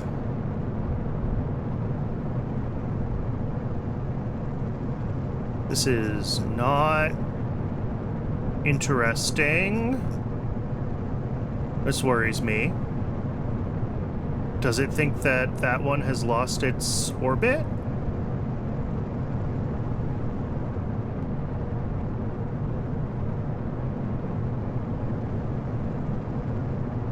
Because these are all marked as TBD, and I thought one of these was successful.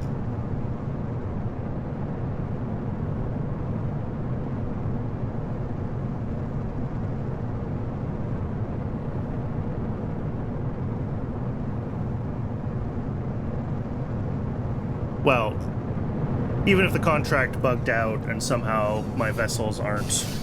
Oh, boy! That was exciting.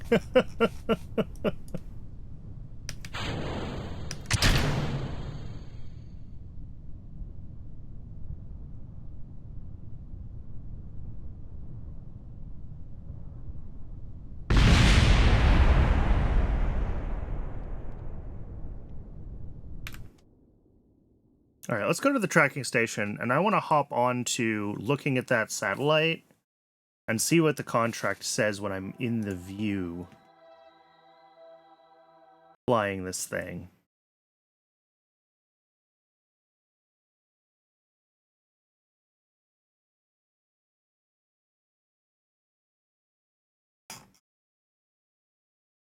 Oh, my eccentricity is up to 0.006.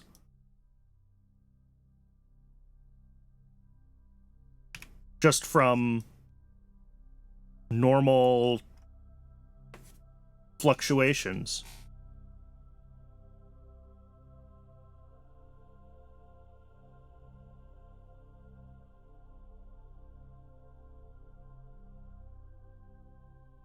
Well, that's why it's not happy about it.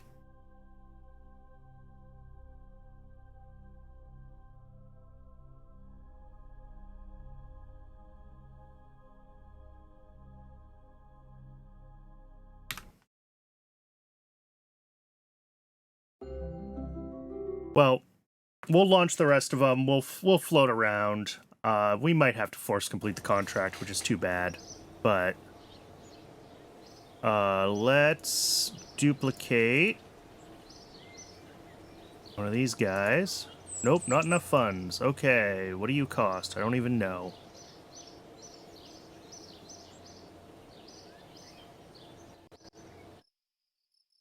Doesn't matter. We have time.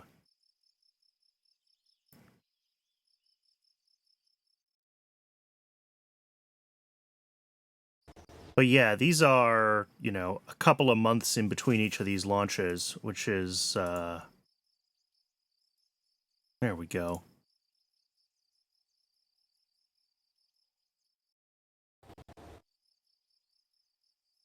And you can see how much the reputation is decaying, and I think that's also part of the issue with the whole everything in this save file is the reputation management.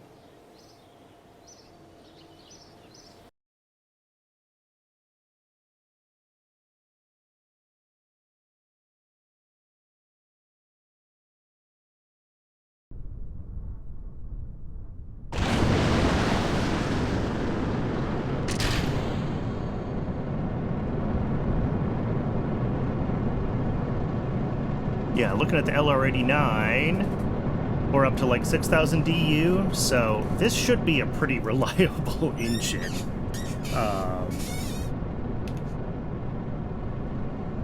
You know, obviously, it's still an early variant, but...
Alright, this should auto-time warp during this part of the launch. Yay, it does.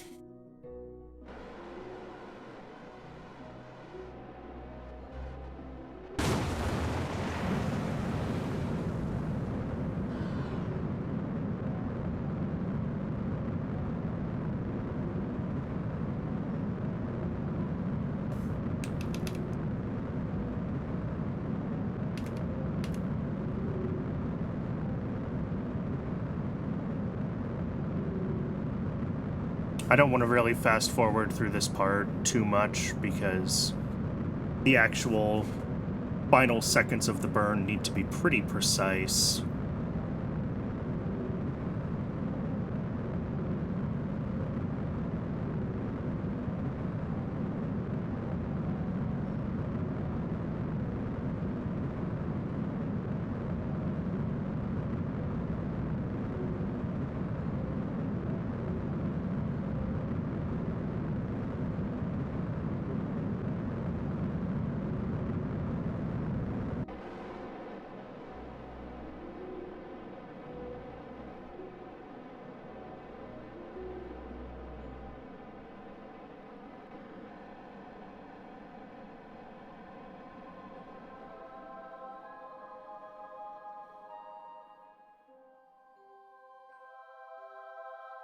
Ooh, this one failed to hit its eccentricity target.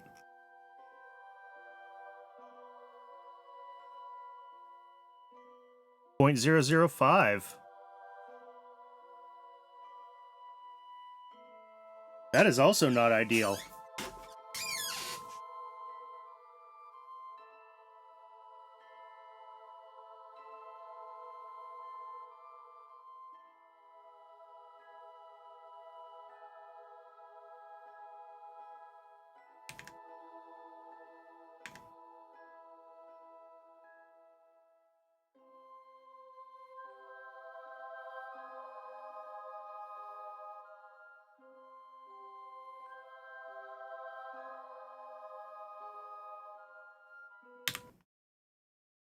So yeah, this might not actually be able to put the constellation into as stable of an orbit as I thought.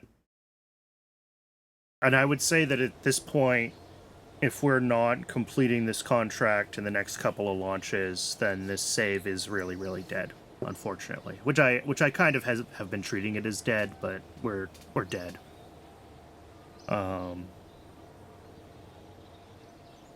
Maybe it'll perturbate into the allowable range. Yeah, maybe. All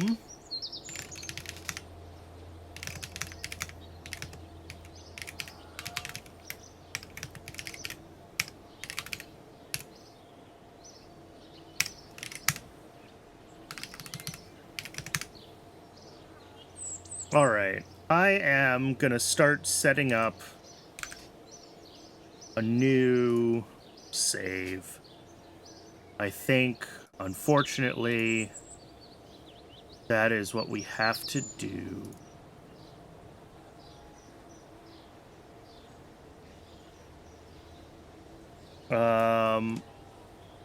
Guess I can just switch the tool capture over to CCAN. Why not?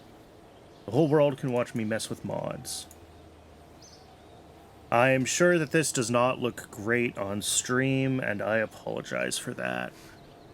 Okay, so this is a fresh install. What I'm gonna do is I'm gonna grab my CCAN file.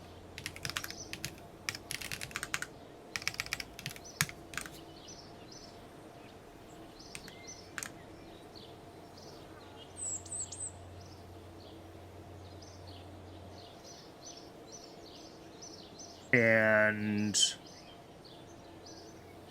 yeah, we're gonna get, I think, updated versions of a bunch of these, because that's just how the CCAN file works. And I'm gonna hope that this works. Oh, nope. Unsatisfied dependency. Okay. That's my fault. CCAN settings. New MechJub 2 dev. Close. Now it should work from the CCAN file. Realism overhaul config. Okay.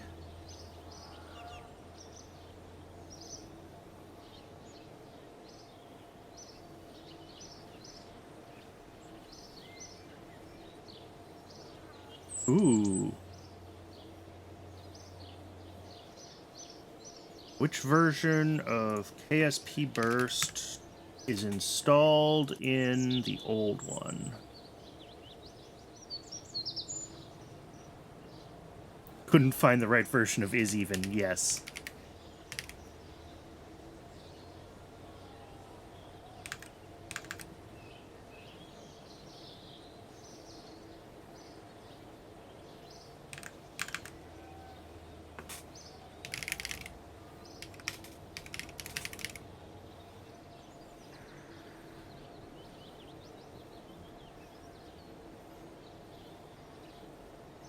Okay, it is compiler, I think, is the version that is installed.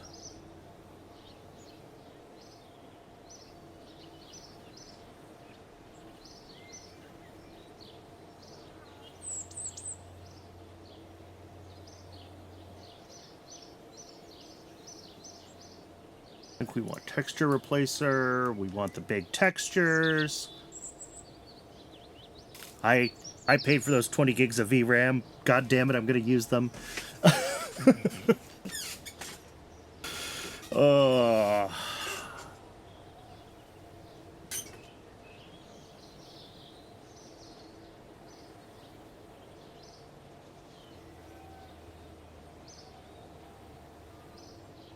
And then once this is done, I'll have to manually install Principia.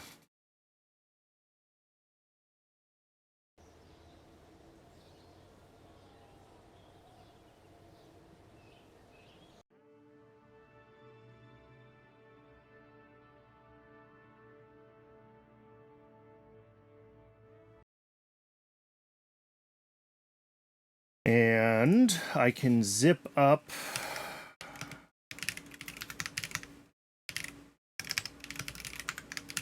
the save file.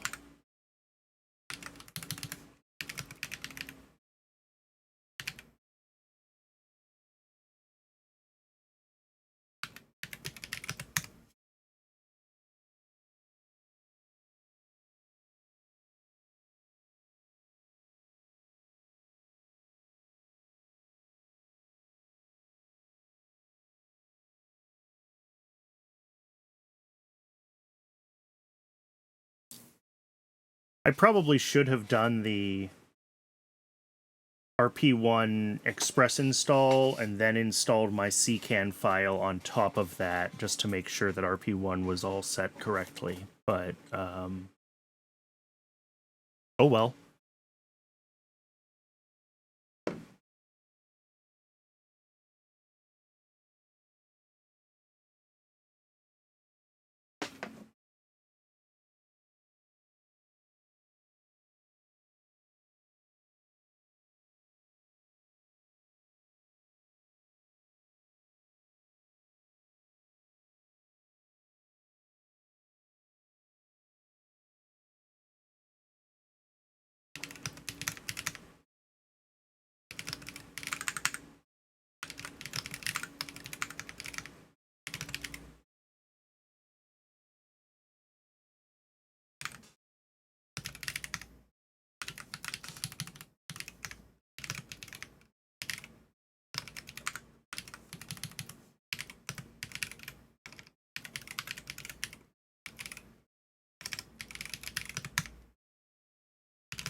Excuse me. Sorry, I know this is not the most exciting content in the whole wide world. But if I go into RP-1... Nope, not folders, files.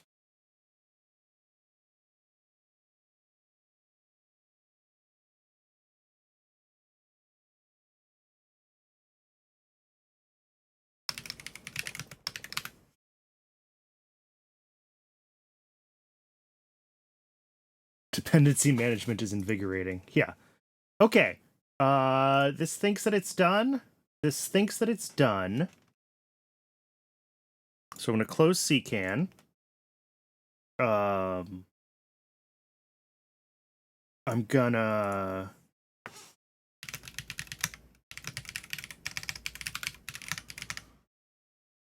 unzip downloads Principia, the latest one.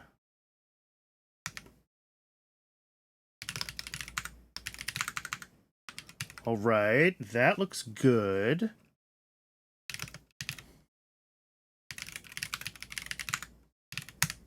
Copy the settings over. I think I can start the game now. Let's find out. Let's see what happens.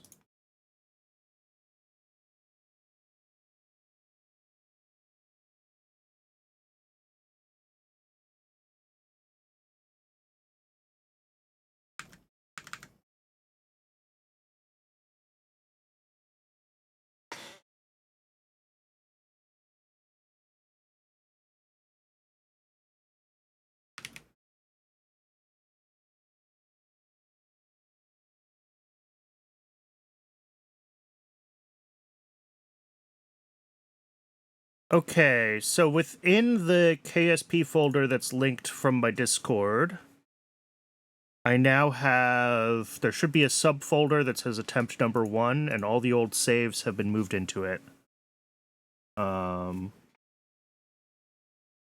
Yeah. Very exciting. Ugh. Okay, well, Module Manager figures out its whole thing. It's going to take a few minutes. It's just about time for another break. It's been an hour, so I'm going to run the ad, stretch my legs, get some more water, and I will be back in just a few minutes. And we should be able to get the save going again. And hopefully do better this time, question mark.